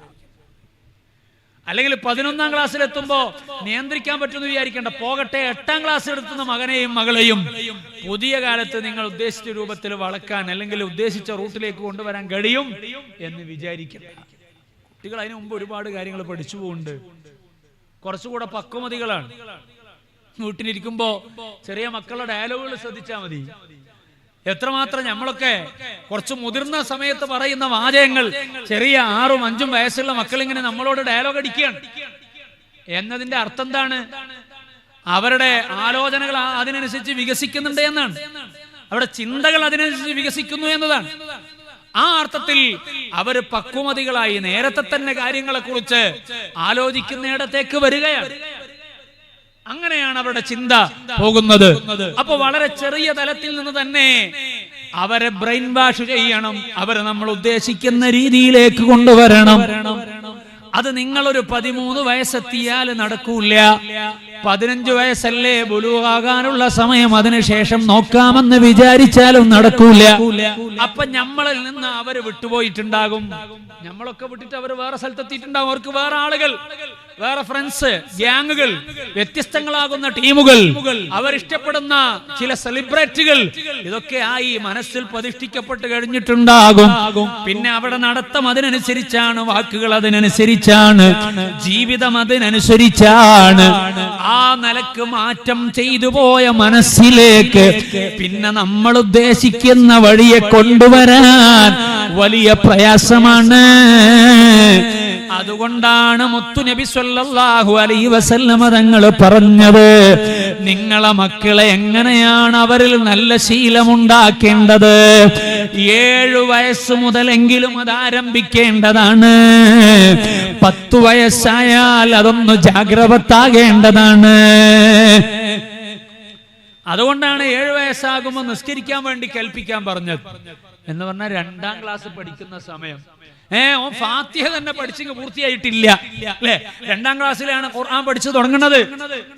അപ്പോൾ 7 വയസ്സാകും. ഒരു 5 വയസ്സിൽ മദ്രസയിൽ ചേർത്തൊരു കുട്ടിയാണെങ്കിൽ 7ാമത്തെ വയസ്സായിരിക്കും, അതിന്റെ സ്റ്റാർട്ടിങ്ങിലായിരിക്കും. ആ സമയത്ത് ഖുർആൻ ഓതി പഠിക്കുന്നേ ഉള്ളൂ. ഖുർആൻ ഓതി ഫാത്തിഹ ഓതി പഠിക്കുന്ന സമയം മുതൽ തന്നെ ആ കുട്ടിയെ നിസ്കരിക്കാൻ വേണ്ടി കൽപ്പിക്കേണ്ടതുണ്ടെന്ന് മുത്തുനബി സല്ലല്ലാഹു അലൈഹി വസല്ലം തങ്ങൾ പറഞ്ഞത്. കേവലം നിസ്കാരത്തിന്റെ കാര്യം മാത്രം ശരിയാകാനല്ല. എന്തിനാണ്? നമ്മൾ ഉദ്ദേശിക്കുന്ന റൂട്ടിൽ ഈ കുട്ടി വരണോ? നമ്മളെ മകൻ നമ്മുടേതായിട്ട് തന്നെ ബാക്കിയാകണോ? അങ്ങനെ ആകണമെങ്കിൽ ആ പ്രായം മുതൽ ശിക്ഷണം തുടങ്ങണമെന്നാണ്. അതിനു മുമ്പ് തന്നെ തുടങ്ങണം. ഈ സമയം മുതൽ എന്തായാലും തുടങ്ങണം. അങ്ങനെ തുടങ്ങുമ്പോഴാണ് നമ്മൾ പള്ളിയിൽ നിസ്കരിക്കാൻ പോകുമ്പോ ഈ 7 വയസ്സ് പൂർത്തിയായ മകനെയും കൂട്ടിയിട്ട് നിസ്കരിക്കാൻ പോകാൻ നമ്മുടെ മനസ്സിൽ വരേണ്ട ചിന്തയുണ്ടാകേണ്ടത് 7 വയസ്സിലുള്ളൂ, സാധു കടന്നുറങ്ങിക്കോട്ടെ, അങ്ങനെ വിചാരിക്കുക. അതേസമയം ചില നല്ല ദീനിയായ ചുറ്റുവട്ടത്തിലുള്ള രക്ഷിതാക്കളോ അവർ ഡേറ്റ് ഓഫ് ബർത്ത് ഓർമ്മിക്കും. എന്തിനാണെന്നറിയോ? ചില ഉമ്മ, എനിക്ക് തന്നെ അറിയുന്ന ഒരു കുടുംബത്തിലെ ഒരു ഉമ്മ ഉണ്ട്. ആ ഉമ്മ ഏതു മക്കൾ ജനിച്ച ദിവസവും കൃത്യമായിട്ട് ഓർമ്മിക്കും. അത് ബർത്ത്ഡേ ആഘോഷിക്കാനല്ല, നമ്മളിപ്പോ ഓർമ്മിക്കുന്ന അതിനു വേണ്ടിയാണ്. ആ ഉമ്മ ആ ഡേറ്റ് ഓർമ്മിക്കുന്നത് എന്തിനാന്ന് ചോദിച്ചാൽ, ഈ ജനിച്ച മകന് അല്ലെങ്കിൽ മകളാണെങ്കിൽ ആ മകൾക്ക് എപ്പോഴാണ് 7 വയസ്സ് പൂർത്തിയാകുന്നത് എന്ന് ഓർമ്മിക്കാനാണ്, അത് മനസ്സിലാകാനാണ്. അപ്പൊ ആ ഉമ്മ എന്ത് ചെയ്യുന്നാൽ 7 വയസ്സ് പൂർത്തിയാകുന്ന അന്ന് സുബഹിന്റെ ബാങ്ക് കൊടുക്കുമ്പോ ആ മകനെ അല്ലെങ്കിൽ മകളെ വിളിക്കും. അത് അവരുടെ ശീലാണ്. അങ്ങനെ വിളിച്ചിട്ട് ആൺകുട്ടിയാണെങ്കിൽ ആ 7 വയസ്സ് പൂർത്തിയായ ആദ്യത്തെ ദിവസം തന്നെ വാപ്പാനോട് പറഞ്ഞിട്ട് പള്ളിയിലേക്ക് കൊണ്ടുപോകാൻ പറയും.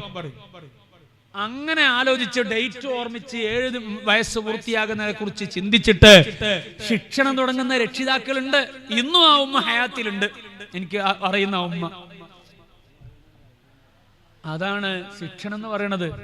അതേസമയം നമ്മൾ വിചാരിക്കും ചെറിയ കുട്ടിയല്ലേ, ഉറങ്ങിക്കോട്ടെ, നിസ്കരിച്ചില്ലേലും കുഴപ്പമില്ല എന്ന് വിചാരിക്കും. അങ്ങനെയല്ല വിചാരിക്കേണ്ടത്. നമ്മൾ ആ വയസ്സ് മുതൽ തുടങ്ങിയാൽ പിന്നെ 13 വയസ്സായാലും 15 വയസ്സായാലും നിങ്ങൾക്കൊരു പണിയുണ്ടാകൂല, നിങ്ങൾക്കൊരു പ്രയാസം ഉണ്ടാവില്ല. അതിനു മുമ്പ് കുട്ടി പാകപ്പെട്ട് കഴിയും, ഷേപ്പ് ചെയ്യപ്പെടും, സംശയം വേണ്ട. നിങ്ങൾ പരിശോധിച്ചു നോളൂ. കൃത്യമായി ഇസ്ലാമികമായ ചില ശീലങ്ങളെ, ആരാധനാ കർമ്മങ്ങളെ, ചില മനോഗതികളെ 7 വയസ്സ് മുതൽ രൂപപ്പെടുത്തിയെടുക്കാൻ വേണ്ടി നമ്മൾ ശ്രമിച്ചാൽ, ഒരു ഉമ്മ ശ്രമിച്ചാൽ, ഒരു വാപ്പ ശ്രമിച്ചാൽ 10 വയസ്സ് കഴിയുമ്പോഴേക്ക് ആ കുട്ടി പാകപ്പെടും, രൂപപ്പെടും. അതിൽ സംശയമില്ല.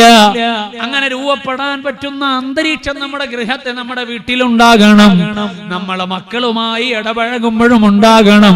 അങ്ങനെ ഉണ്ടാകുമ്പോൾ അവര് നമ്മളെ പ്രതീക്ഷിക്കുന്ന വഴിയിലേക്ക് വരികയാണ്.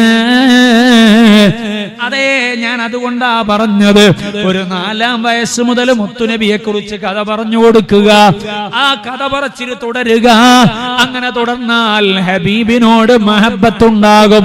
ഹബീബിനോടുള്ള മഹബത്ത് കൽബിലുണ്ടായാലോ ആ മക്കളെ കൽബ് ബടക്കാകൂല, മലിനമാകൂല.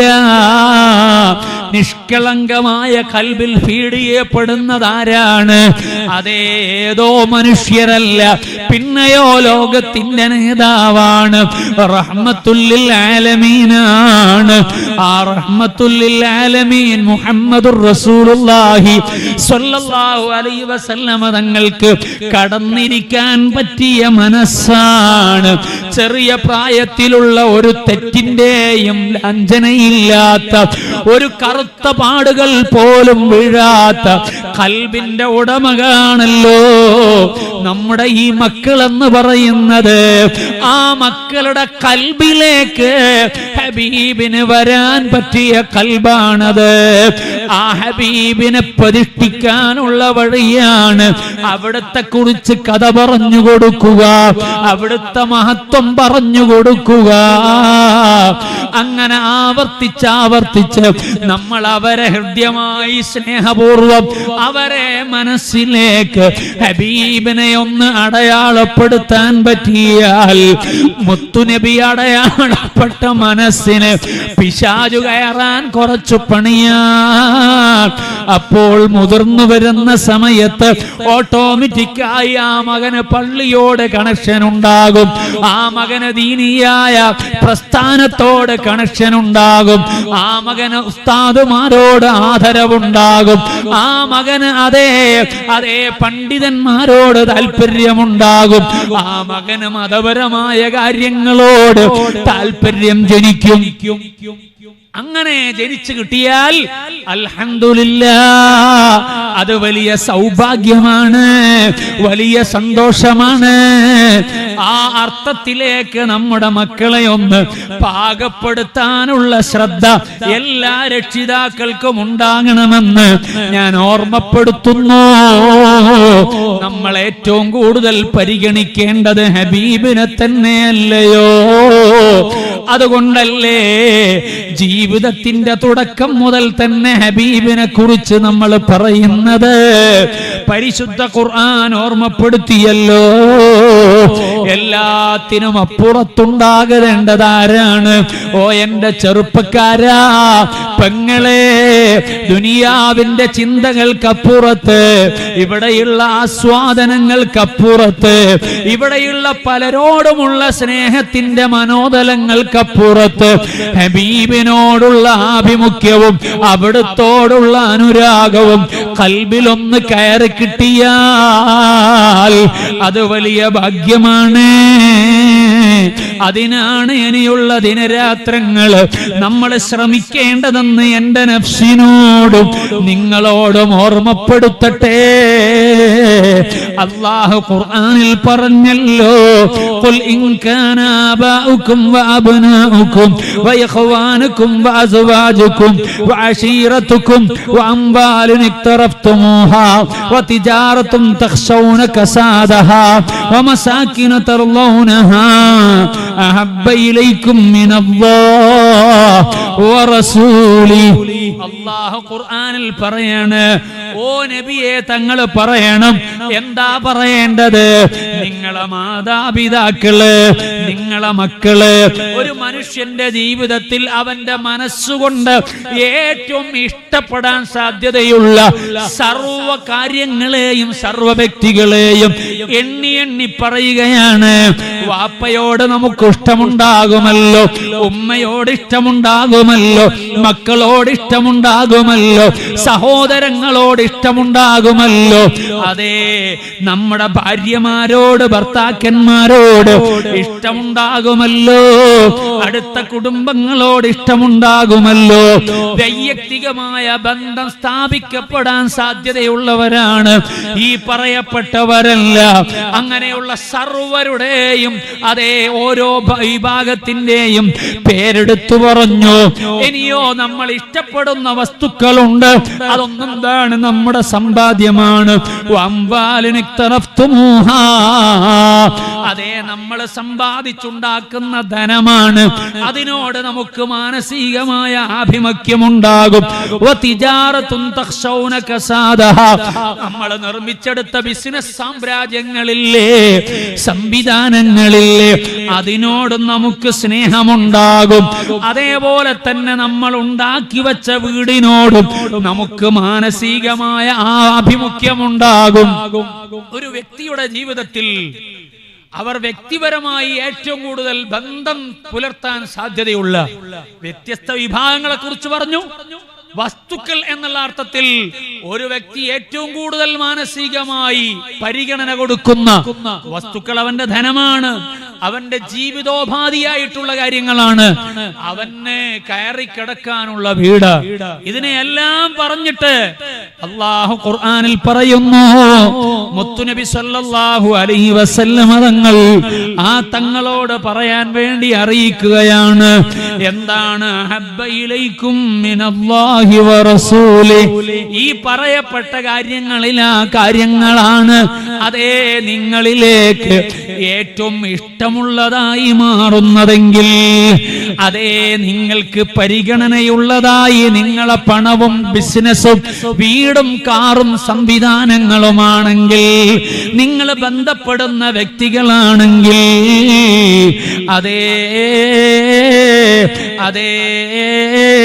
ആ അർത്ഥത്തിൽ നിങ്ങൾക്ക് ഏറ്റവും ഇഷ്ടമുള്ളത് അത്തരം കാര്യങ്ങളാണെങ്കിൽ, ആ കാര്യങ്ങളോട് ഇഷ്ടപ്പെടുന്നവരോട് ഓർമ്മപ്പെടുത്തുകയാണ്. അവര് പ്രതീക്ഷിക്കേണ്ടത് എന്താണ്? അല്ലാഹുവിൽ നിന്നുള്ള ശിക്ഷയാണ് അവർ പ്രതീക്ഷിക്കേണ്ടത്. അവർ കാത്തു നിൽക്കേണ്ടത് വ്യത്യസ്തങ്ങളായ ശിക്ഷകളും പരീക്ഷണങ്ങൾക്കും വിധേയപ്പെടാൻ ഈ ഒരവസ്ഥ കാരണമാകുമെന്നാണ് അല്ലാഹു ഖുർആനിൽ പറയുന്നത്. വല്ലാഹു ലാ യഹ്ദിൽ ഖൗമൽ ഫാസിഖീൻ ഹത്താ യഅതി അല്ലാഹു ബിഅംരി. അവർ പ്രതീക്ഷിക്കണം എന്തിനെ? ഹത്താ യഅതി അല്ലാഹു ബിഅംരിഹി. എന്താണ് അതിന്റെ വിവക്ഷ? അതേ ബിഅംരിഹി എന്നതുകൊണ്ട് ബിഉഖൂബത്തി ആജിലിൻ, അതേ പെട്ടെന്ന് വരുന്ന ശിക്ഷയാണ്, പരീക്ഷണങ്ങളാണ്. ഔ ആജിലിൻ, അല്ലെങ്കിൽ അതേ പിന്നെ കുറച്ച് കഴിഞ്ഞ് വരുന്നതായിരിക്കാം, ഏത് നിലക്കായിരിക്കാം ആ കാര്യം വരുന്നത് വരെ എന്ന് പറഞ്ഞ പറഞ്ഞല്ലോ, ആ കാര്യം അതേ റബ്ബിൽ നിന്നുള്ള ശിക്ഷയാണ്. ആ ശിക്ഷ വരുന്നതിനെ അവർ പ്രതീക്ഷിക്കണമെന്നാണ്. എന്ന് പറഞ്ഞാൽ ഹബീബാണ് മനസ്സിലുണ്ടാകേണ്ടത്, മുത്തുനബിയോടാണ് സ്നേഹമുണ്ടാകേണ്ടത്, അവിടത്തോടാണ് ആഭിമുഖ്യമുണ്ടാകേണ്ടത്. അതില്ലാതെ പോയാൽ വലിയ പരീക്ഷണങ്ങളാണ് ഉണ്ടാവുക. നിരന്തരം പരീക്ഷണങ്ങൾ വരുന്നു, കാലാവസ്ഥാ വ്യതിയാനങ്ങൾ വരുന്നു, വ്യത്യസ്തങ്ങളാകുന്ന പ്രശ്നങ്ങൾ അഭിമുഖീകരിക്കുന്നു. പൊതുവായി എല്ലാവരും അറിയുന്ന അഭിമുഖീകരിക്കുന്ന പ്രശ്നങ്ങളുണ്ട്, വൈയക്തികമായി അഭിമുഖീകരിക്കുന്ന പ്രതിസന്ധികളുണ്ട്. ആരും ടെൻഷൻ ഫ്രീയിലല്ല, എല്ലാവരും അസ്വസ്ഥതയിലാണ്. അങ്ങനെ പോകുന്ന മനുഷ്യർ എന്തുകൊണ്ട് എന്ന് ആലോചിക്കുമ്പോൾ അതിന്റെ പരിഹാരമായി നമ്മൾ കാര്യങ്ങളെ കണ്ടെത്തുമ്പോൾ അവിടെയാണ് ചിന്തിക്കേണ്ടത്. എന്റെ ദുനിയവിയായ കാര്യങ്ങൾക്കപ്പുറത്ത് എന്റെ ഹബീബായ അഷ്റഫുൽ ഖൽഖ് മുഹമ്മദുർ റസൂലുള്ളാഹി സയ്യിദുനാ മുഹമ്മദുർ റസൂലുള്ളാഹി കൊഴങ്ങങ്ങൾ എന്നാ നിർത്താം. സയ്യിദുനാ മുഹമ്മദുർ റസൂലുള്ളാഹി സ്വല്ലല്ലാഹു അലൈഹി വസല്ലമ തങ്ങൾ അവിടുന്ന് ഏറ്റവും പരിഗണിക്കപ്പെടുന്ന നിലക്കാകുക, അതാണ് നമ്മുടെ എല്ലാ അർത്ഥത്തിലുമുള്ള രക്ഷയ്ക്കുള്ള വഴി. അല്ലാഹു പറയാണ്, വല്ലാഹു ലാ യഹ്ദിൽ ഖൗമൽ ഫാസിഖീൻ. ഫാസിഖീങ്ങളായ ആളുകൾ അവർക്ക് അല്ലാഹു ഹിദായത്ത് കൊടുക്കൂല. അതേ കൽബ് കറപിടിച്ച് കിടക്കുന്ന ആളുകൾ, തെറ്റിനോട് തന്നെ ബന്ധപ്പെട്ട് മുന്നോട്ട് പോകുന്ന ആളുകൾ, അവരെ കൽബിലേക്ക് മുത്തുനബി കയറൂല, ഹബീബിനിടം ലഭിക്കൂല. ഹബീബിനിടം ലഭിക്കാത്ത ആളുകൾ രക്ഷപ്പെടൂല. എന്റെ ചെറുപ്പക്കാരാ, പെങ്ങളെ, പുതിയ കാലത്തെ സെലിബ്രേറ്റുകളെ മനസ്സിൽ കൊണ്ട് നടക്കുമ്പോ പുതിയ കാലത്തിന്റെ ചില വ്യക്തികളോട് ആഭിമുഖ്യം കാണിച്ച് അവർക്കനുസരിച്ച് നിങ്ങളെ വേഷഭൂഷാദികളും ജീവിതത്തിന്റെ സ്റ്റൈലുകളും മാറ്റിവെക്കുമ്പോ ആലോചിക്കണേ, നമുക്ക് വരാനിരിക്കുന്ന പരീക്ഷണങ്ങളെ കുറിച്ച്, മുസീബത്തുകളെ കുറിച്ച്, അതേ റബ്ബിന്റെ സവിധത്തിലേക്ക് ചെല്ലുമ്പോ ലഭിക്കുന്ന ശിക്ഷകളെ കുറിച്ചും ഒന്ന് ചിന്തിക്കണേ. ആ ചിന്ത കൽബിൽ വന്നാൽ അറിയാതെ നമ്മുടെ കൽബെടുത്തു പോകും. ആരോടാണ് അടുക്കുക? ഹബീബായ മുഹമ്മദുർ റസൂലുള്ളാഹി സ്വല്ലല്ലാഹു അലൈഹി വസല്ലമ തങ്ങളോട് അടുപ്പം കിട്ടിയാൽ അത് വലിയ ഭാഗ്യമല്ലയോ? ആ അടുപ്പം ലഭിക്കാൻ എന്താ വേണ്ടത്? ഒന്ന് മുത്തുനബിയെ കുറിച്ച് അറിയലാണ്. അൽഹംദുലില്ലാഹ്, നമ്മുടെ മക്കള് സാഹിത്യോത്സവിന്റെ വേദിയിൽ വരുന്നു, അവര് പാട്ടുപാടുന്നുണ്ട്. അശ്ലീല ഗാനങ്ങളല്ല, പുതിയ കാലത്ത് വാദ്യോപകരണങ്ങൾ വെച്ചിട്ട് അതേ ആർമാദിക്കാനും ആഘോഷിക്കാനും വേണ്ടി സദസ്സുകൾ സംഘടിപ്പിക്കുന്ന കാലമാണിത്. കോളേജ് യൂണിയൻ അതേ ഇനാഗുറേഷൻ പോലും ഒരു മൂല്യവത്തായ ആശയങ്ങളെ പറഞ്ഞ് പഠിപ്പിക്കുന്നതിന് പകരം, അതിന് പറ്റുന്ന വ്യക്തികളെ കൊണ്ടുവരുന്നതിന് പകരം സെലിബ്രിറ്റികളെ കൊണ്ടുവന്നിട്ട് ആകെ കൂടെ ഒച്ചപ്പാടും ബഹളവുമായി വാദ്യോപകരണങ്ങളുടെ അല്ലെങ്കിൽ അതേ പുതിയ മ്യൂസിക്കുകളുടെ പശ്ചാത്തലം ഉണ്ടാക്കിയിട്ട് ആടിച്ചാടി ശരീരമാസകലം ഉറഞ്ഞു തുള്ളുന്ന വിധത്തില് ആർമാദിക്കുന്ന പുതിയ കാലത്തിന്റെ കാഴ്ചകള് നമ്മൾ കാണാറില്ലയോ? നമ്മൾ അത്തരം കാര്യങ്ങളെ അഭിമുഖീകരിക്കാറില്ലയോ? എന്നാൽ അത്തരം ഒരു കാലഘട്ടത്തില് അങ്ങനെയുള്ള പശ്ചാത്തല സൗകര്യങ്ങളില്ല, അത്തരം ചിന്തകളില്ല, അങ്ങനെ ആർമാദിക്കലില്ല, അത്തരം ഒരു ആലോചനയുമില്ല. പിന്നെയോ ഹൃദയാന്തരങ്ങൾ ചേർത്തു വെക്കുകയാണ്. നാളെയും മറ്റന്നാളും എറണാകുളം ജില്ലയുടെ സാഹിത്യോത്സവം നടക്കുമ്പോ എന്റെ രക്ഷിതാക്കളെ, നിങ്ങൾ ഇവിടെ വരൂ, നിങ്ങളൊന്ന് കണ്ടു നിൽക്കൂ. അവിടെ അവിടെ മുത്തുനബിയെ കുറിച്ച് കേൾക്കുമ്പോ, മദീനയെ കുറിച്ച് പാടുമ്പോ, ഹബീബിനെ കുറിച്ച് അവതരിപ്പിക്കുമ്പോ സദസ്സദസ്സാകൂതം കേൾക്കുകയാണ്. കരഘോഷങ്ങളില്ല, ശരീരത്തെ ഇളക്കലില്ല, മനസ്സാവരികളിൽ ചേർത്തു വെക്കുകയാണ്. കൽബതിലേക്ക് കണക്ട് ചെയ്യപ്പെടുകയാണ്. ആരുടെ കൽബാ രക്ഷിതാക്കളെ? 7ാം ക്ലാസ് പഠിക്കുന്ന മോന്റെ കൽബാണ്, 8ാം ക്ലാസ് പഠിക്കുന്ന മോന്റെ കൽബാണ്, 10ാം ക്ലാസ് പഠിക്കുന്നവനാണ്, ഡിഗ്രിക്ക് പഠിക്കുന്നവനാണ്. ഇങ്ങനെയുള്ള മക്കള് ഈ സദസ്സിലിരുന്നിട്ട് അങ്ങ് ആത്മാവിനെ മദീനയുടെ വിശുദ്ധമായ മരുപ്പറമ്പിലേക്ക് ചേർത്തു വെച്ചിട്ട് മദീന, പുണ്യമദീന, മുത്തുനബിയുടെ മദീന, അതിങ്ങനെ കേൾക്കുമ്പോ അറിയാതെ താളം പിടിക്കുകയാണ്. മനസ്സുകൊണ്ടാ താളം പിടിക്കുന്നത്, അതിലേക്കങ്ങ് ലയിക്കുകയാണ്. അതങ്ങ് അവസാനിക്കുമ്പോ അതേ ഹൃദയത്തോട് ചേർത്തു വെക്കപ്പെട്ട വരികളാകുമ്പോ അത് കേട്ടുകടയുമ്പോ ഒന്നായി വരുന്നത് ആഭാസത്തിന്റെ ശബ്ദമല്ല, അല്ലാഹു അക്ബർ എന്ന ശബ്ദമാണ്. ഇതെന്തൊരു കാഴ്ചയാണ്, ഇതെന്തൊരു സന്തോഷമാണ്. ഓ രക്ഷിതാക്കളെ, ഈ നാട്ടിലുള്ള പ്രിയപ്പെട്ട വിശ്വാസികളെ, നിങ്ങൾ ഭാഗ്യവാന്മാരാണ്. ഇന്നു മുതലുള്ള അതേ 2 ദിവസങ്ങളുണ്ടല്ലോ, നിങ്ങൾ വലിയ ഭാഗ്യവാന്മാരാണ്. ഈ പന്തല് കെട്ടാൻ പൈസ കൊടുത്തവരില്ലയോ? നാളെയും മറ്റന്നാളും ഒക്കെ ഭക്ഷണത്തിന് വേണ്ടി സഹായിക്കുന്നവരില്ലയോ? സംവിധാനങ്ങൾ ഒരുക്കുന്നതിന് വേണ്ടി അധ്വാനിക്കുന്നവരില്ലയോ? എത്രയോ ദിവസങ്ങൾ ഓടി നടന്നവരില്ലയോ? അതിന് മുസ്ലിം ജമാഅത്തിന്റെ നേതാക്കളുണ്ടല്ലോ, സുന്നി യുവജന സംഘത്തിന്റെ യുവാക്കളുണ്ടല്ലോ, അതേ വളർന്നു വരുന്ന തലമുറയിലെ വിദ്യാർത്ഥികളുമുണ്ടല്ലോ. ഇങ്ങനെയെല്ലാം അധ്വാനിച്ച് നമ്മൾ ഇതുണ്ടാക്കുമ്പോ ഇത് കേവലം ഒരു ആസ്വദിച്ച് തീരുന്നതാണെന്ന് വിചാരിക്കരുത്.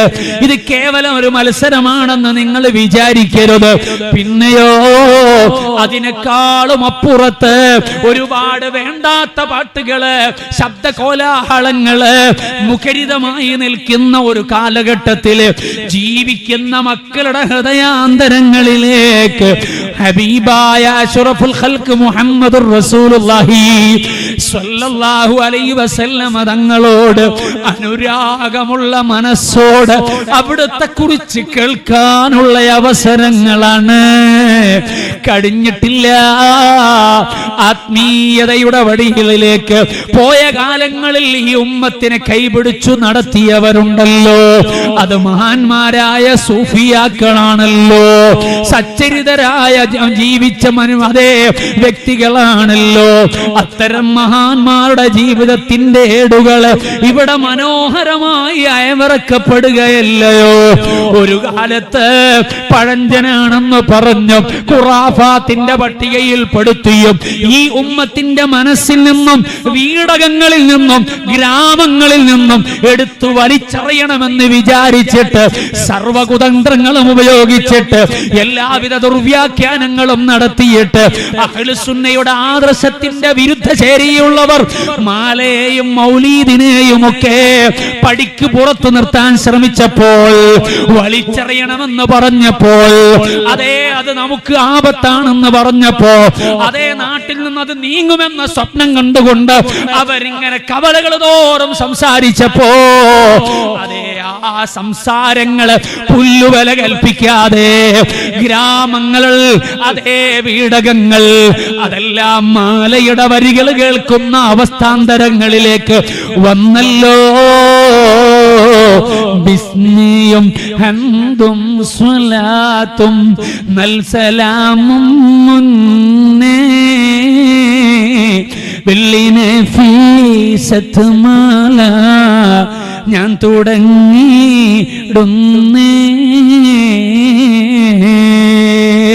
ബീവി നഫീസത്തുൽ മിസ്രിയ റളിയല്ലാഹു അൻഹാ ആത്മീയതയുടെ അനന്ത വിഹായസിലേക്ക് ജീവിതത്തിന്റെ സർവാധി സമയത്തെയും ചെലവഴിച്ചുകൊണ്ട് സൃഷ്ടാവിലേക്ക് കൽബ് ലയിച്ച് ജീവിതത്തെ മുന്നോട്ട് നയിച്ച ആ മഹാവനിതയെ പുതിയ കാലത്തിന്റെ വിദ്യാർത്ഥി സഹോദരങ്ങളുടെ അധരങ്ങളിലൂടെ കേൾക്കുകയാണ്.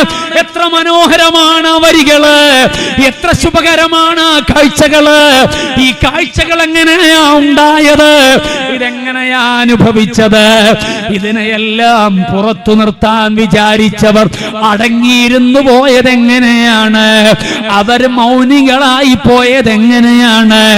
ഇതിൽ വീർപ്പുമുട്ടി അതിനെ മറികടക്കാൻ കഴിയാതെ പത്തി മടക്കി പോയതെങ്ങനെയാണ്? വളർന്നു വരുന്ന പുതിയ തലമുറ വളരെ മനോഹരമായി അവരങ്ങ് പാടുമ്പോൾ, ചേർന്നു നിന്ന് പാടുമ്പോൾ ആളുകൾ അതിനോട് ചേർന്ന് നിന്ന് പാടാൻ തുടങ്ങി. മാലയുടെ വരികള്, മൗലീദിന്റെ വരികള്, ബുറുദയുടെ വരികള്, അങ്ങനെ പാടി പാടി വേദികളിലേക്ക്, ഗ്രാമങ്ങളിലേക്ക്, വീടകങ്ങളിലേക്ക് ഇപ്പോൾ നിത്യമായി പല വീടുകളിലും ഖസീദത്തുൽ ബുറുദ പാരായണം ചെയ്യുന്ന പതിവ്.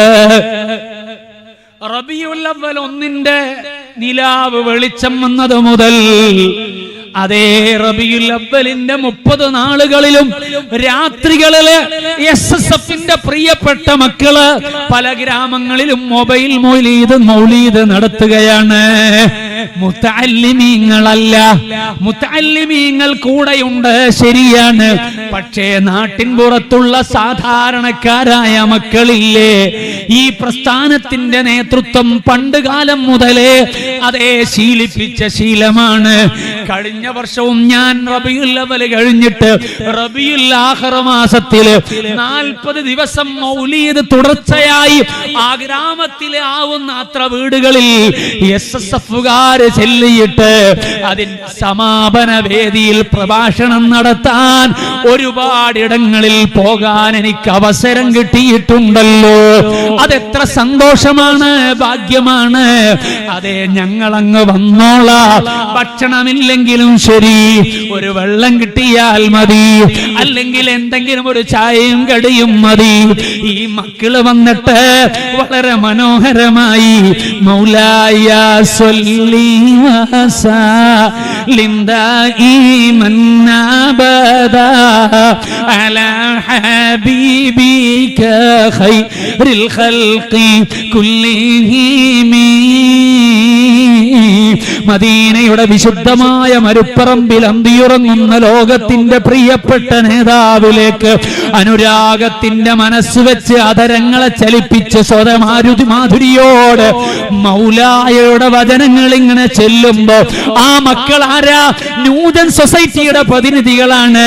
നിങ്ങൾ പറഞ്ഞില്ലേ എല്ലാം തകർന്നുപോയി എന്ന് പറയപ്പെടുന്ന പശ്ചാത്തലത്തില് നന്മയുടെ വെളിച്ചം കെട്ടുപോകാതെ സൂക്ഷിക്കുന്ന ഒരു പറ്റം മക്കളുണ്ട് ഇവിടെ.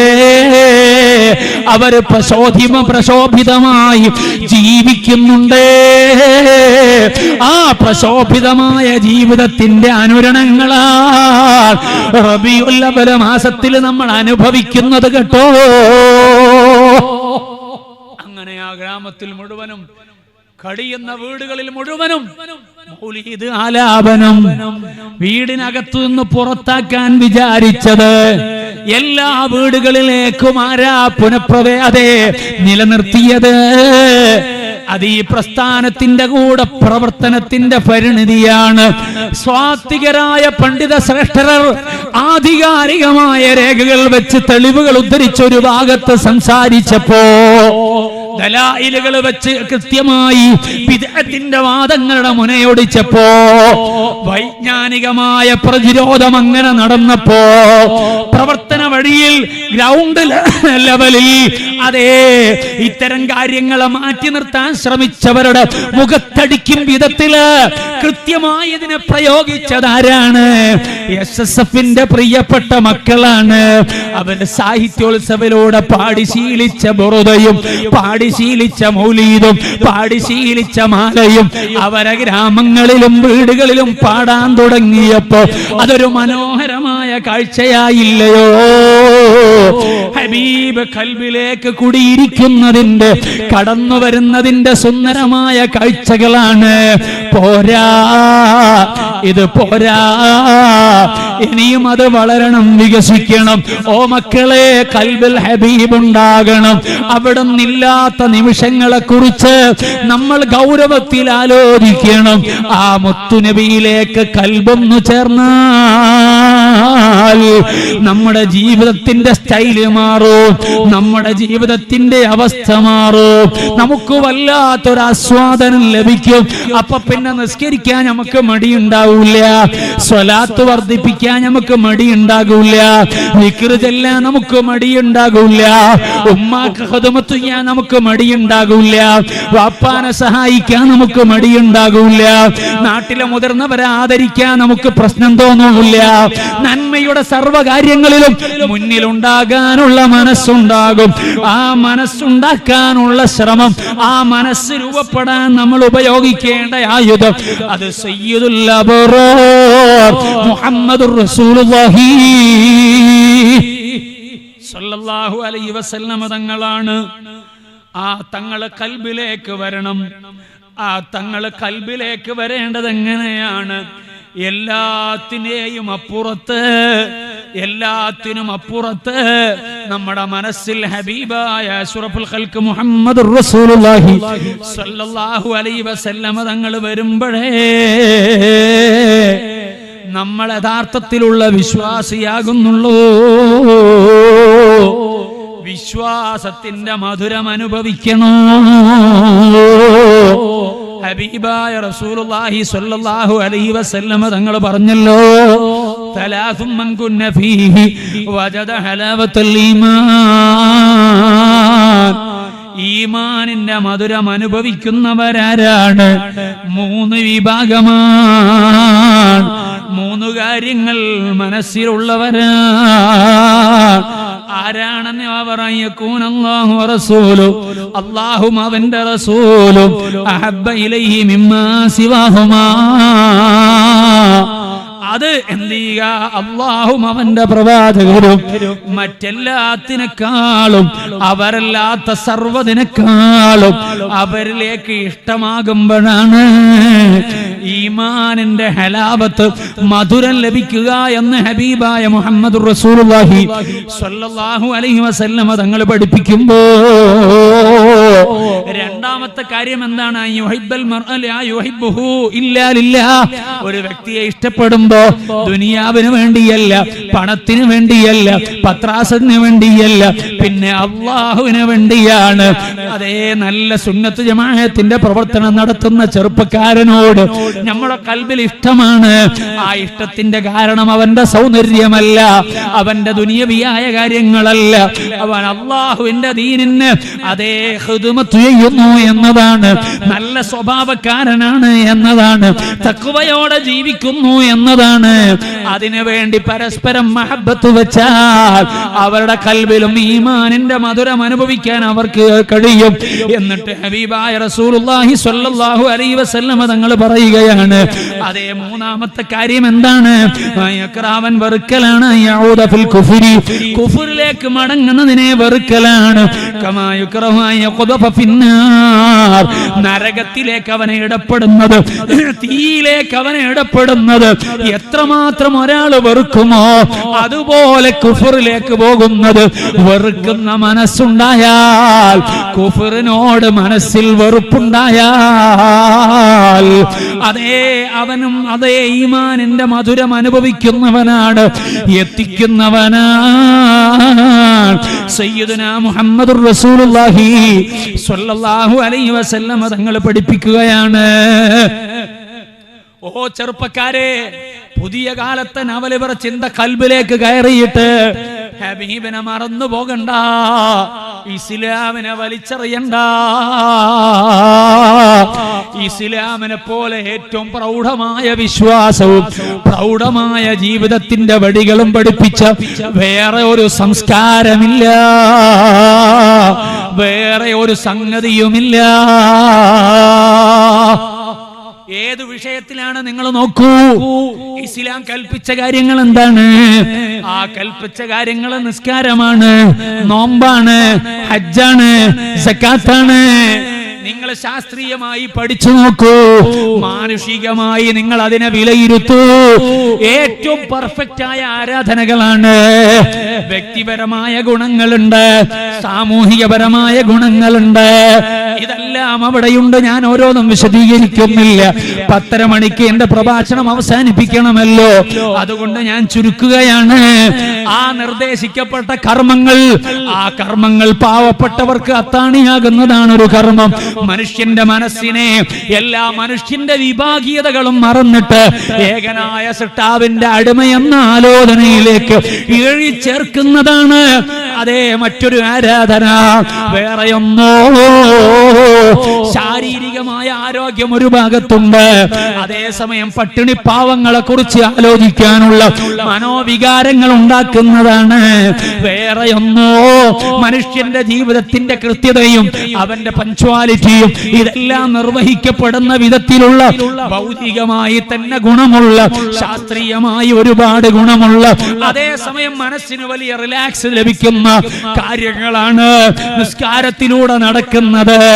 ഈ നിലയ്ക്ക് ആരാധനകൾ പുതിയ കാലത്തിന്റെ ശാസ്ത്രീയ കാര്യങ്ങളോ മനഃശാസ്ത്ര കാര്യങ്ങളോ എന്ത് വെച്ച് പഠിച്ചോ ഏറ്റവും പെർഫെക്റ്റ് ആണ്. ഇനി മുങ്കറായ കാര്യങ്ങളില്ലയോ, ആ കാര്യങ്ങൾ എന്താണ്? പലിശ വാങ്ങരുത്, കൊടുക്കരുത്, കള്ള് കുടിക്കരുത്, മദ്യമയക്കുമരുന്ന് ഉപയോഗിക്കരുത്, അവിഹിതമായ ബന്ധങ്ങൾ ഉണ്ടാകരുത്. ഇന്ന് ചാനലിൽ വലിയ ചർച്ച എന്താണ്? ആ ചർച്ച ഏതിനെ കുറിച്ചാണ്? എന്നത് റിപ്പോർട്ടിനെ കുറിച്ചല്ലയോ? അതേ സാംസ്കാരികമായ നിലവാരമുണ്ട്, അതേ അങ്ങനെയുള്ള വലിയ കാര്യങ്ങൾ പറയുന്നവർ, അതിനുവേണ്ടിയുള്ള സംവിധാനങ്ങൾ എന്ന് നനയ്ക്കുന്ന ആളുകൾ, അത്തരം ആൾക്കാരിൽ നിന്ന് സ്ത്രീകൾ അനുഭവിക്കുന്ന പീഡനത്തെ കുറിച്ച് ചർച്ച പറയുകയാണ്. ഞാൻ പേര് പറയുന്നില്ല, അത് പറയേണ്ട സദസ്സല്ലാത്തത് കൊണ്ട്. വലിയവരാണെന്ന് പറയുന്നവർ അവരിങ്ങനെ അതേ അവരുടെ വ്യക്തിപരമായ താല്പര്യങ്ങൾക്ക് വേണ്ടി വഴികൾ കണ്ടെത്തിയിട്ട് അവിഹിതമായ ബന്ധങ്ങളും അതിനോട് നിരാശവും അതിനുവേണ്ടി അതേ മാനസികമായി അസ്വസ്ഥതകളും പ്രകടിപ്പിച്ച് ഈ നാടിൽ നിന്ന് വന്നവർ തിരിച്ചുപോയതിനെ കുറിച്ച് എത്രയോ കാലങ്ങൾക്ക് മുമ്പുള്ള കാര്യത്തെ ഇപ്പോഴും ചർച്ചയ്ക്ക് വിധേയമാക്കിയിട്ട് ചാനലുകളിൽ മണിക്കൂറുകൾ അതിനുവേണ്ടി ചെലവഴിക്കുമ്പോ അതേ അന്യായമായ അവിഹിതങ്ങളാകുന്ന ബന്ധങ്ങള് അതില്ലാതിരിക്കണമെന്നല്ലേ ഇസ്ലാം പറഞ്ഞുള്ളൂ. നിന്റെ ശരീരത്തെ നശിപ്പിക്കുന്നത്, നിന്റെ സമതേ സമ്പത്തിനെ നശിപ്പിക്കുന്നത്, നിന്റെ മൂല്യങ്ങളെ നശിപ്പിക്കുന്നത്, നിന്റെ നല്ല സംസ്കാരങ്ങളെ നശിപ്പിക്കുന്നത്, ആ നിലക്ക് നശീകരണങ്ങൾ ഉണ്ടാക്കുന്ന കാര്യങ്ങളല്ലേ വിരോധിച്ചിട്ടുള്ളൂ. അല്ലാത്ത വല്ലതും വിരോധിച്ചിട്ടുണ്ടോ? ഏതെങ്കിലും ഒരു കാര്യം വിരോധിച്ചിട്ടുണ്ടോ? മനുഷ്യന് ഗുണം ചെയ്യുന്ന എന്തെങ്കിലും ഒരു വിഷയം ഇസ്ലാം വിരോധിച്ചിട്ടുണ്ടോ? ഇല്ല. ഞാൻ വിരോധിച്ച ചില കാര്യങ്ങളെ ഉദാഹരണങ്ങളാ പറഞ്ഞത്. ആത്മഹത്യ വർദ്ധിക്കുന്നത് പലിശയിൽ കുടുങ്ങിയിട്ടാണെന്ന് കണക്ക് പറയുമ്പോ അതേ ഏടുവസി വർദ്ധിക്കുന്നതിന്റെ കാരണം അതേ അവിഹിതമായ ബന്ധങ്ങളാണ്, അശ്ലീലമായ സെക്സ്വലായ പ്രവർത്തനങ്ങളാണെന്ന് കണ്ടെത്തുമ്പോ അതേ കലാപങ്ങൾ കുടുംബത്തിൽ ഉണ്ടാകുന്നത്, അതേ കൊലകൾ ഒരുപാട് നടക്കുന്നത്, അതിന്റെ പ്രധാനപ്പെട്ട വില്ലൻ ഇവിടെ നടക്കുന്ന ക്രിമിനൽ പ്രവർത്തനങ്ങളിൽ കുറ്റക്കാരായി പിടിക്കുന്നവരിൽ അതിൽ ഏറ്റവും പ്രധാനപ്പെട്ട കാരണമായി പ്രചോദനമായി ഭവിക്കുന്നത് മദ്യമല്ലയോ, മയക്കുമരുന്നല്ലയോ? കൊട്ടേഷൻ സംഘങ്ങൾ എന്തിനാ ഇവിടെ വിഹരിക്കുന്നത്? ആ വിഹരിക്കുന്നതിന്റെ താല്പര്യങ്ങൾ പഠിക്കൂ. ഞാൻ അത് വിശദീകരിക്കുന്നില്ല. ഞാൻ ഓർമ്മപ്പെടുത്തിയത് എന്താണ്?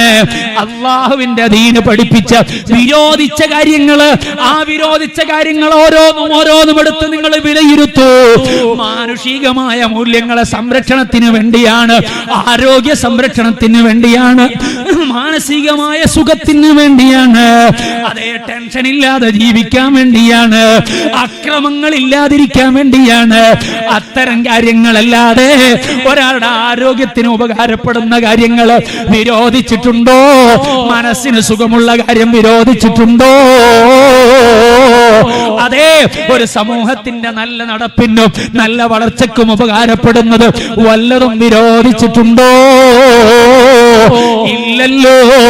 അങ്ങനെ ഏറ്റവും നല്ല ഏറ്റവും ഉന്നതമായ ഏറ്റവും ഉദാത്തമായ ആശയങ്ങൾ പറഞ്ഞ ഒരു മതത്തിന്റെ അനുയായികളാകാൻ ഭാഗ്യം ലഭിച്ച സഹോദരങ്ങളെ, സഹോദരിമാരെ, ലോകത്തെ ഏറ്റവും അതുല്യമായ വ്യക്തിപ്രഭാവത്വം, അതേ ഏറ്റവും പ്രൗഢമായ വ്യക്തിത്വത്തെ അനുഭവിപ്പിക്കാൻ അവസരം തന്ന, ഏറ്റവും ഉന്നതമായ വഴികളെ കാണിച്ചു തന്ന, ജീവിതത്തിന്റെ ഏറ്റവും സുന്ദരമായ മാതൃകകൾ വരച്ചു കാണിച്ചു തന്ന, ഏത് മനുഷ്യനെയും സ്നേഹത്തോടെ ചേർത്തു നിർത്തിയ, മതത്തിന്റെ വേലിക്കെട്ടുകളില്ല, ജാതിയുടെ വേലിക്കെട്ടുകളില്ല, മറ്റെന്തിന്റെ എങ്കിലും കാര്യങ്ങൾ പറഞ്ഞു മാറ്റി നിർത്തലുകളില്ല. തമിഴ്നാട്ടിൽ കുറെ ആളുകൾ ഇസ്ലാമിലേക്ക് വരാൻ കുറച്ചു മാസങ്ങൾക്ക് മുമ്പ് സന്നദ്ധമായില്ലേ? ജാതിയുടെ പേരിൽ അനുഭവിക്കുന്ന പ്രശ്നം കൊണ്ടല്ലേ? അതേ ഇസ്ലാമിലേക്ക് വന്നാൽ അങ്ങനെ പ്രശ്നങ്ങളില്ലല്ലോ. അതേ ഞാൻ ഓർമ്മപ്പെടുത്തട്ടെ, ലോകത്തിന്റെ നേതാവ് ഏറ്റവും വലിയ ഉന്നതരെയും താഴെ തട്ടിലിരിക്കുന്ന മനുഷ്യരെയും ചേർത്തുവെച്ച നേതാവല്ലയോ? മക്കയിലെ പ്രമാണിയല്ലേ സിദ്ദീഖ് തങ്ങള്, അവിടുത്തെ പ്രമാണിയല്ലേ ഉസ്മാൻ തങ്ങള്, അവിടുത്തെ ഏറ്റവും വലിയ ധീരനല്ലേ ഉമർ ഇബ്നു ഖത്താബ് തങ്ങള്. ആ മഹാന്മാരൊക്കെ നിൽക്കുമ്പോ അവര് തറവാടുള്ളവരാണ്, മഹത്വമുള്ളവരാണ്, ശ്രേഷ്ഠതയുള്ളവരാണ്. അവരെല്ലാം ആ മക്കയിൽ നിൽക്കുമ്പോൾ മക്കം ഫതഹിന്റെ സമയത്ത് അതേ ജയിച്ചടക്കിയിട്ട് കഅബാലയത്തിന്റെ പരിസരത്ത് വന്ന് നിന്നിട്ട് ആ കഅബാലയം ഇസ്ലാമിന്റെ വിശ്വാസത്തിനനുസരിച്ച് ശുചീകരിച്ച് വൃത്തിയാക്കപ്പെട്ട് മാറ്റം ചെയ്യപ്പെടുമ്പോ കഅബാലയത്തിന്റെ മുകളിലേക്ക് കയറ്റി നിർത്തിയത് ആരെയാണ്? ആദ്യമായി അതിന്റെ മുകളിൽ നിന്ന് ബാങ്കലി മുഴങ്ങിയത് ആരുടേതാണ്? അടിമത്തത്തിൽ ഒരുപാട് കാലം ജീവിച്ച കറുത്ത വർഗക്കാരനായ, കണ്ടാൽ ഒരു സൗന്ദര്യം പോലും ഇല്ലാത്ത അങ്ങനെയുള്ള മഹാനായ ബിലാൽ ഇബ്നു റവാഹ തങ്ങളില്ലയോ? ആ തങ്ങളല്ലേ കഅബാലയത്തിന്റെ മുകളിൽ കയറി നിന്നിട്ട് അല്ലാഹു അക്ബർ അല്ലാഹു അക്ബർ എന്ന ബാങ്ക് മുഴക്കിയത്. ചില ആളുകൾ അവിടെ ചോദിച്ചല്ലോ, ഇദ്ദേഹമല്ലാതെ മറ്റാരെങ്കിലും ആക്കിക്കൂടായിരുന്നോ? ചർച്ചയുണ്ടായല്ലോ, ചരിത്രത്തിലുണ്ടല്ലോ. ആ ചർച്ച നടന്നപ്പോ ഹബീബായ അഷ്റഫുൽ ഖൽഖ് മുഹമ്മദുർ റസൂലുള്ളാഹി സ്വല്ലല്ലാഹു അലൈഹി വസല്ലം തങ്ങളെടുത്ത നിലപാടെന്താണ്? നിറമല്ല, പണമല്ല, അധികാരമല്ല, പിന്നെയോ ഏറ്റവും താഴെ തട്ടിലിരിക്കുന്ന മനുഷ്യനും മനുഷ്യനാണ്, വിലയുള്ളവനാണ്, മാന്യതയുള്ളവനാണ്. അവനെ സമൂഹത്തിന്റെ ഏറ്റവും ഉന്നതിയിൽ നെറുകയിൽ നിൽക്കാൻ ഈ മതം പഠിപ്പിക്കുന്നു എന്ന് ലോകത്തെ പഠിപ്പിക്കാനല്ലയോ? അത്രയും മാനുഷികമായ മൂല്യങ്ങളെയും സംസ്കാരങ്ങളെയും പഠിപ്പിച്ച ലോകത്തിന്റെ നേതാവ് സയ്യിദുൽ അവ്വലീന വൽ ആഖിരീൻ മുഹമ്മദുർ റസൂലുള്ളാഹ് സ്വല്ലല്ലാഹു അലൈഹി വസല്ലം തങ്ങളെ അംഗീകരിക്കാനും അവിടുത്തെ വിശ്വസിക്കാനും അവിടുത്തെ ഉമ്മത്തിൽ പെടാനും ഭാഗ്യം ലഭിച്ച മക്കളെ, ചെറുപ്പക്കാരെ, പെങ്ങന്മാരെ, ദുനിയാവിന്റെ ഭൗതിക ലോകത്തിന്റെ ചില ആളുകൾക്കനുസരിച്ച് നമ്മുടെ മനസ്സും നമ്മുടെ ചിന്തയും നമ്മുടെ ആലോചനയും അങ്ങനെ വഴി മാറ്റി വിടുന്നതിന് പകരം നിങ്ങളൊന്ന് തിരിച്ചു വരൂ, അതേ മടങ്ങി വരൂ. ജീവിതത്തിന്റെ സർവാധികാര്യങ്ങളിലും ഇസ്ലാമികമായ ചിന്തയോട്, ഇസ്ലാം എന്റെ അഭിമാനമാണ്, എന്റെ സന്തോഷമാണ്, എന്റെ ആത്മാവിന് തുല്യമാണ്, മുത്തുനബിയെ എനിക്ക് ഏറ്റവും ഹൃദയഹാരിയാണ്, എന്റെ ജീവിതത്തിന്റെ മാതൃകയാണ്, എന്റെ ആത്മാവിന്റെ കരുത്താ റൂഹി, എന്റെ ആത്മാവിന് തുല്യം സ്നേഹിക്കുന്ന നേതാവാണ് ഹബീബുനാ വ സയ്യിദുനാ മുഹമ്മദുർ റസൂലുള്ളാഹ് സ്വല്ലല്ലാഹു അലൈഹി വസല്ലം തങ്ങൾ. ആ പ്രിയപ്പെട്ട പ്രവാചകരെ മനസ്സിൽ കൊണ്ട് നടന്ന് അവിടുന്ന് കഷ്ടപ്പെട്ട് വളർത്തിയെടുത്ത ദീനിന്റെ വളർച്ചയ്ക്ക് വേണ്ടിയുള്ള വ്യത്യസ്തങ്ങളായ പ്രവർത്തനങ്ങൾ ഈ മഹത്തായ പ്രസ്ഥാനത്തിനോടൊപ്പം ചേർന്ന് നമ്മൾ നിരന്തരം ചെയ്താൽ അൽഹംദുലില്ലാഹ് നമുക്ക് ഭാഗ്യമുണ്ടാകും, നമുക്ക് സന്തോഷമുണ്ടാകും. ഞാൻ എന്റെ പ്രഭാഷണം അവസാനിപ്പിക്കുന്നു. എല്ലാവരും എഴുന്നേറ്റ് നിന്നു. മദീനയിലേക്ക് മനസ്സൊന്ന് തിരിച്ച് മുത്തുനബിയിലേക്ക് ഒരു സ്വലാത്ത് സലാം ചൊല്ലിയിട്ട് നമുക്ക് സംസാരം അവസാനിപ്പിക്കാം.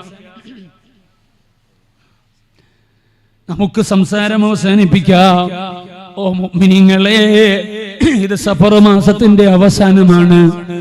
റബീഉൽ അവ്വലിലേക്കാണ് നമ്മൾ കടക്കാനിരിക്കുന്നത്.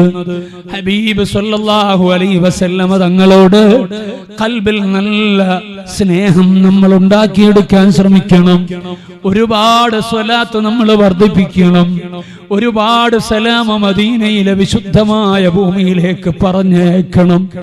അത്തഹിയ്യാത്തിലിരുന്ന് അസ്സലാമു അലൈക അയ്യുഹൻ നബിയു എന്ന് പറയുമ്പോൾ ഹബീബ് ഖൽബിലേക്ക് വരണം.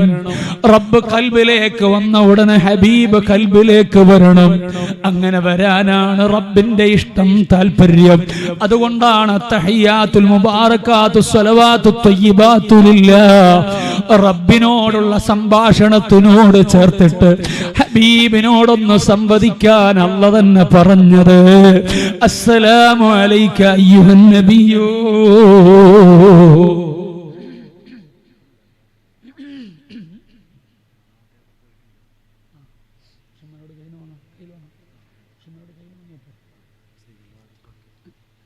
സ്ത്രീകളെ ഭാഗത്ത് ബക്കറ്റ് കൊടുത്തിട്ടുണ്ട്. എല്ലാ ഉമ്മമാരും നല്ല സംഭാവന കൊടുക്കണം എന്ന് പ്രത്യേകിച്ച് ഓർമ്മപ്പെടുത്താം. അല്ലാഹു നമ്മുടെ സദഖയൊക്കെ കബൂൽ ചെയ്യുമാറാവട്ടെ.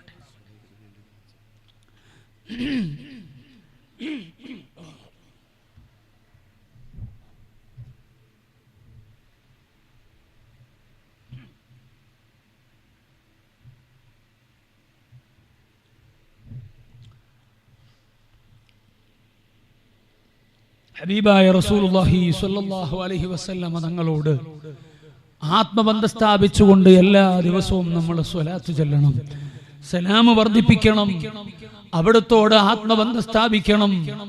ഈ വിശുദ്ധമായ റബീഉൽ അവ്വൽ മാസമാകുമ്പോഴേക്ക് ഒരുപാട് ആയിരക്കണക്കിന് സ്വലാത്ത് ചൊല്ലിയിട്ട് മുത്തുനബി ജനിച്ചു വീണ ദിവസത്തെ നമുക്ക് സ്വീകരിക്കാൻ കഴിയണം. അതിനു വേണ്ടിയുള്ള പ്രതിജ്ഞ എടുക്കാനുള്ള സദസ്സായി ഈ സദസ്സ് മാറിയാൽ അതേ അങ്ങനെ ഹബീബിനോട് സലാത്തും സലാമും പറയാൻ അല്ലാഹു ആഗ്രഹിച്ചതാണ്. അതുകൊണ്ടാണ് റബ്ബിനോട് സംബോധനം ചെയ്യുമ്പോ, സംഭാഷണം നടത്തുമ്പോ അവിടെ നേരെ സംബോധന നടത്താൻ ഹബീബായ അഷ്റഫുൽ ഖൽഖ് മുഹമ്മദുർ റസൂലുള്ളാഹി സ്വല്ലല്ലാഹു അലൈഹി വസല്ലമ തങ്ങളോടും സംഭാഷണം നടത്താൻ നിർദ്ദേശിക്കുന്നു. അങ്ങനെയാണ് അവിടെ അസ്സലാമു അലൈക അയ്യുഹൻ നബിയു എന്ന് വന്നത്. അതേ, അല്ലാഹു അവന്റെ ഹബീബിനെ ചേർത്ത് നിർത്തുകയാണ്. റബ്ബ് തആലയെ കുറിച്ച് പറയുന്ന ഇടങ്ങളിൽ മുഴുവനും ഹബീബിനെ ചേർത്ത് പറയുകയാണ്. വളമ്മൽ ഇലാഹു ഇസ്മൻ നബിയ്യിൽ ഇസ്മിഹി ഇദാ ഖാല ഫിൽ ഖംസിൽ മുഅദ്ദീൻ അശ്ഹദു. അല്ലാഹുവിലേക്ക് വിളിക്കുമ്പോൾ, 5 നേരത്തെ നിസ്കാരത്തിന് വേണ്ടി ബാങ്ക് മുഴക്കുമ്പോൾ അഷ്ഹദു അല്ലാ ഇലാഹ ഇല്ലല്ലാഹ് എന്ന് പറയുമ്പോ അതിനോട് ചേർത്തു പറയാൻ അല്ലാഹ് തന്നെ പഠിപ്പിച്ചതാണ്. അഷ്ഹദു അന്ന മുഹമ്മദുർ റസൂലുള്ളാഹ് റബ്ബിന്റെ പേരിനോട് ചേർത്ത് വെക്കുകയാണ്. 5 നേരമെന്ന് പറഞ്ഞാൽ ലോകത്ത് ഇടതടവില്ലാതെയാണ്. അങ്ങനെ ഹബീബിനെ കുറിച്ച് പറയപ്പെടുകയാണ്.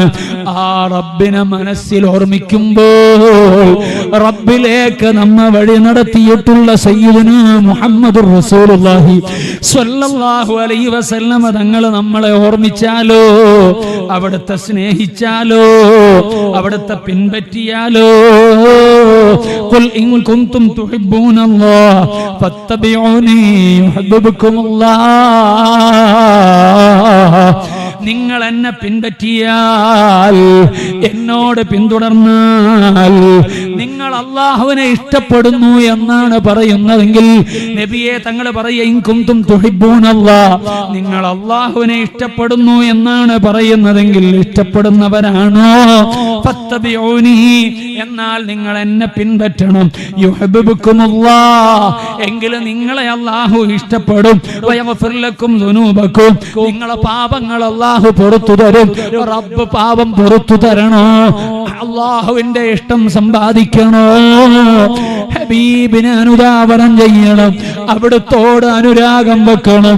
ആ അനുരാഗത്തിന്റെ മനസ്സോട് ആവുന്ന സുന്നത്തുകൾ കൂടുതലായി, നേരത്തെ ഇല്ലാത്തതിൽ നിന്ന് പുതുതായ ഒന്ന്, ഒരു 2 റക്അത്ത് തഹജ്ജുദ് നിസ്കരിക്കലോ, 2 റക്അത്ത് ദുഹാ നിസ്കരിക്കലോ, അല്ലെങ്കിൽ റവാത്തിബ് നിസ്കാരം കൃത്യമായി നിർവഹിക്കലോ, വിത്ർ നിസ്കാരത്തിന്റെ എണ്ണം ഒന്ന് കൂട്ടലോ, രാവിലെയും വൈകുന്നേരവും ഒക്കെ ഹബീബ് ചെല്ലാൻ പഠിപ്പിച്ച ദിക്റുകളൊന്ന് ചെല്ലലോ, നിസ്കാരത്തിന് ശേഷമുള്ള അദ്കാറുകൾ പതിവാക്കലോ, ഇങ്ങനെ നേരത്തെ അത്ര ശ്രദ്ധ കാണിക്കാതെ അലസമായി നമ്മൾ കഴിച്ചുകൂട്ടിയ കാര്യങ്ങളിൽ നിന്ന് ചിലതൊന്ന് നമ്മൾ മുറുകെ പിടിച്ച് സുന്നത്തിനെ ഒന്ന് ചെയ്ത് ജീവിതത്തിൽ കൊണ്ടുവന്നിട്ട് ഹബീബിനോട് സ്നേഹം കാണിച്ച് സ്വലാത്ത് സലാം നമ്മൾ ചൊല്ലി വർദ്ധിപ്പിച്ചാൽ അല്ലാഹുവിന്റെ മഹബ്ബത്ത് നമുക്ക് കിട്ടും.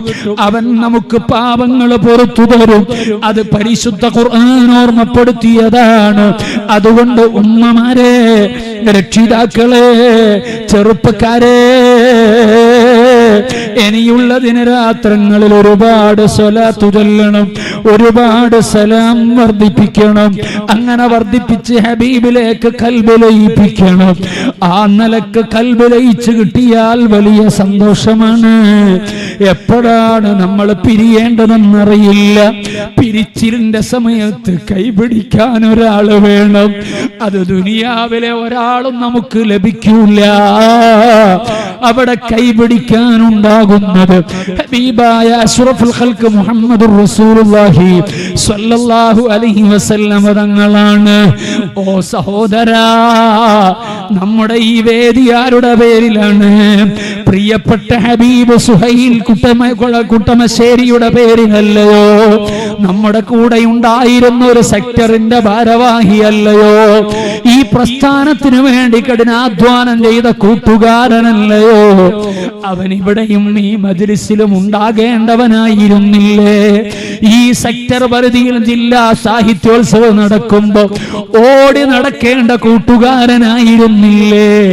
പ്രായം കൊണ്ട് അങ്ങനെയാണല്ലോ. ഈ സദസ്സ് സംഘടിപ്പിക്കാൻ അധ്വാനിക്കേണ്ടവനാണല്ലോ. പക്ഷേ ആ കൂട്ടുകാരൻ ഇന്ന് നമ്മുടെ സദസ്സിലില്ല.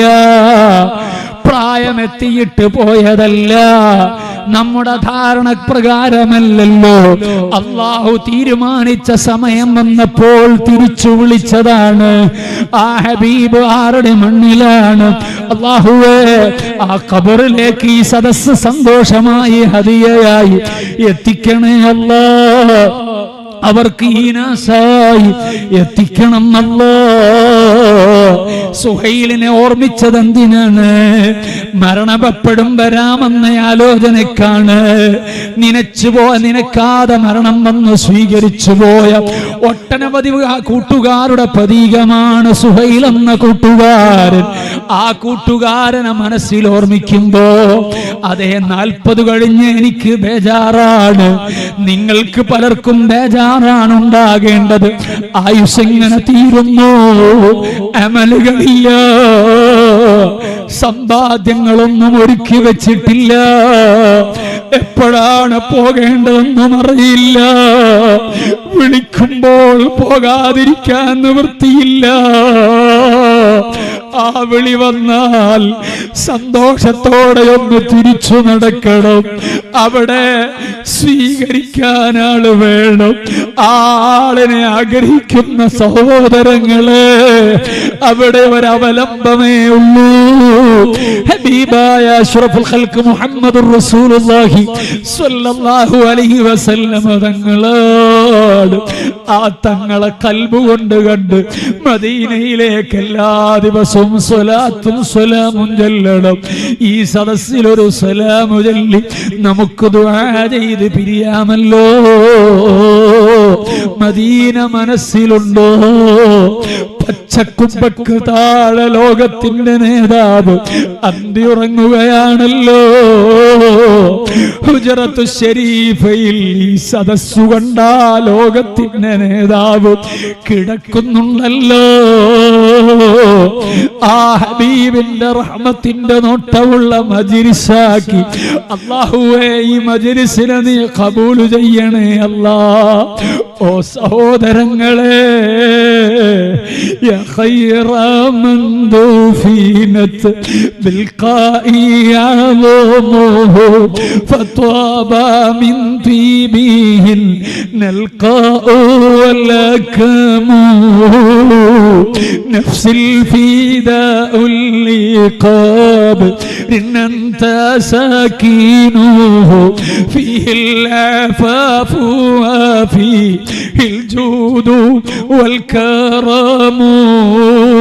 ചെല്ലു മദീനത്തേക്കൊരു സ്വലാത്ത് മൗലായ صلي وسلم دائما أبدا على حبيبك خير الخلق كلهم.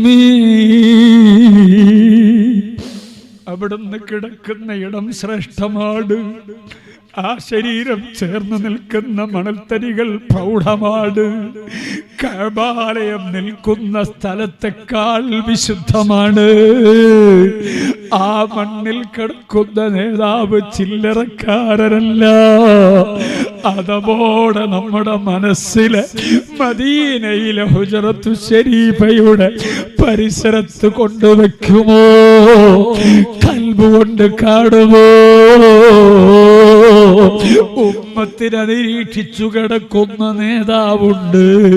അല്ലാഹു അങ്ങനെയാണ് പറഞ്ഞത്. വസയറല്ലാഹു അമലക്കും വറസൂലും. അല്ലാഹു അവന്റെ പ്രവാചകരും നിങ്ങളെ പ്രവർത്തനം കാണുമെന്നാണ്. ഹയാത്ത് കാലത്ത് മാത്രമാണെന്നൊരു മുഫസ്സിറും പറഞ്ഞിട്ടില്ല. വഫാത്തിന് ശേഷവും അങ്ങനെ തന്നെയാണ്. ആ നിലക്ക് നമ്മെ നിരീക്ഷിക്കുന്ന ലോകത്തിന്റെ നേതാവ് റഹ്മത്തുൽ ലിൽ ആലമീൻ റാഹത്തുൽ ആശിഖീൻ മുറാദിൽ മുസ്തഖീം ശംസുൽ ആരിഫീൻ സിറാജിസ് സാലികീൻ മിസ്ബാഹിൽ മുഖറബീൻ മുഹിബ്ബുൽ ഫുഖറാഇ വൽ ഗുറബാഇ വൽ മസാകീൻ സയ്യിദുൽ ثقلين نبي الحرمين إمام القبلتين وسيلتنا إلى الله الحنان المنان سيد الأبرار محمد رسول الله സല്ലല്ലാഹു അലൈഹി വസല്ലം തങ്ങളാണ്. ഖൽബ് പൊട്ടി ഒരു സലാം പറഞ്ഞോളൂ. അസ്സലാത്തു വസ്സലാമു അലൈക യാ റസൂലല്ലാഹ്. അസ്സലാത്തു വസ്സലാമു അലൈക യാ റസൂലല്ലാഹ്. അസ്സലാത്തു വസ്സലാമു عليك يا رسول الله. خذ بأيدينا قلت حيلتنا أدركنا يا رسول الله يا حبيب الله يا خليل الله. അല്ലാഹുവേ, ഞങ്ങൾ ഈ മജ്‌ലിസിൽ നിന്റെ ദീനിന്റെ വളർച്ചയ്ക്ക് വേണ്ടി, നിന്റെ ഹബീബ് വളർത്തിയെടുത്ത ഒരു സംസ്കാരത്തിന്റെ നിലനിൽപ്പിന് വേണ്ടി സംഗമിച്ച് കാര്യങ്ങൾ സംസാരിച്ചവരാണ്. ഈ മജ്‌ലിസ് നീ ഖബൂലാക്കണേ അല്ലാഹ്. ഈ മജ്‌ലിസ് നീ റൗളയിലേക്ക് എത്തിച്ച് ഹബീബ് സല്ലല്ലാഹു അലൈഹി വസല്ലം തങ്ങൾ തിരിച്ച് സലാമും അടക്കപ്പെടുന്ന മജ്‌ലിസാക്കി, വ്യക്തികളാക്കി, സാധുക്കളായ ഞങ്ങളെ ഒന്ന് നീ കബൂൽ ചെയ്തു തരണേ അല്ലാ. ആഖിർ സമാനിലുള്ള ഞങ്ങള്, ഒന്നിനും കൊള്ളാത്ത ഞങ്ങള്, ചപ്പ് ചണ്ടി ചവറുകളായ ഞങ്ങള്, കയ്യിലൊരു അമലുമില്ലാത്ത ഞങ്ങള്, ഞങ്ങൾക്ക് രക്ഷപ്പെടാൻ ഒരു മാർഗമില്ല. ആകെയുള്ള മാർഗം നിന്റെ ഹബീബായ അഷ്റഫുൽ ഖൽഖ് മുഹമ്മദുർ റസൂലുള്ളാഹി സ്വല്ലല്ലാഹു അലൈഹി വസല്ലം തങ്ങളാണ്. ആ തങ്ങളെ ശഫാഅത്തും ആ തങ്ങളുടെ നോട്ടവും റഹ്മത്തിന്റെ നോട്ടവും അവിടുത്തെ കൊണ്ട് രക്ഷപ്പെടുന്ന ഉമ്മത്തുകളിൽപ്പെട്ടവരായും ഞങ്ങളെ എല്ലാം ഉൾപ്പെടുത്തി അനുഗ്രഹിക്കണേ അല്ലാ, സ്വീകരിക്കണേ അല്ലാ. ഈ മജ്ലിസ് ദുആക്ക് ഇജാബത്തുള്ള മജ്ലിസാക്കി നീ മാറ്റിത്തരണം അല്ലാ. ഞങ്ങൾ മരിച്ചുപോയ സുഹൈൽ അടക്കം ആരെല്ലാം ഞങ്ങളെ പ്രവർത്തകരായി നേരത്തെ പിരിഞ്ഞവർ, പ്രിയപ്പെട്ട എൻ്റെ മകൻ മുഹമ്മദ് സിനാൻ അടക്കം എല്ലാവരുടെ ഖബറും നീ സന്തോഷത്തിലാക്കണം റഹ്മാനെ. അവരെയും ഞങ്ങളെയും നീ സ്വർഗത്തിൽ ഒരുമിച്ച് കൂട്ടി അനുഗ്രഹിക്കണേ അല്ലാ.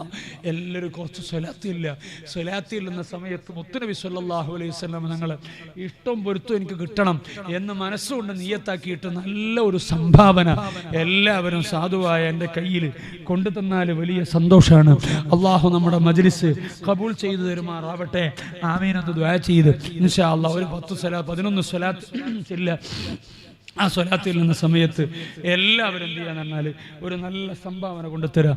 അല്ലാഹുമ്മ സ്വല്ലി അലാ സയ്യിദിനാ മുഹമ്മദ് വഅലാ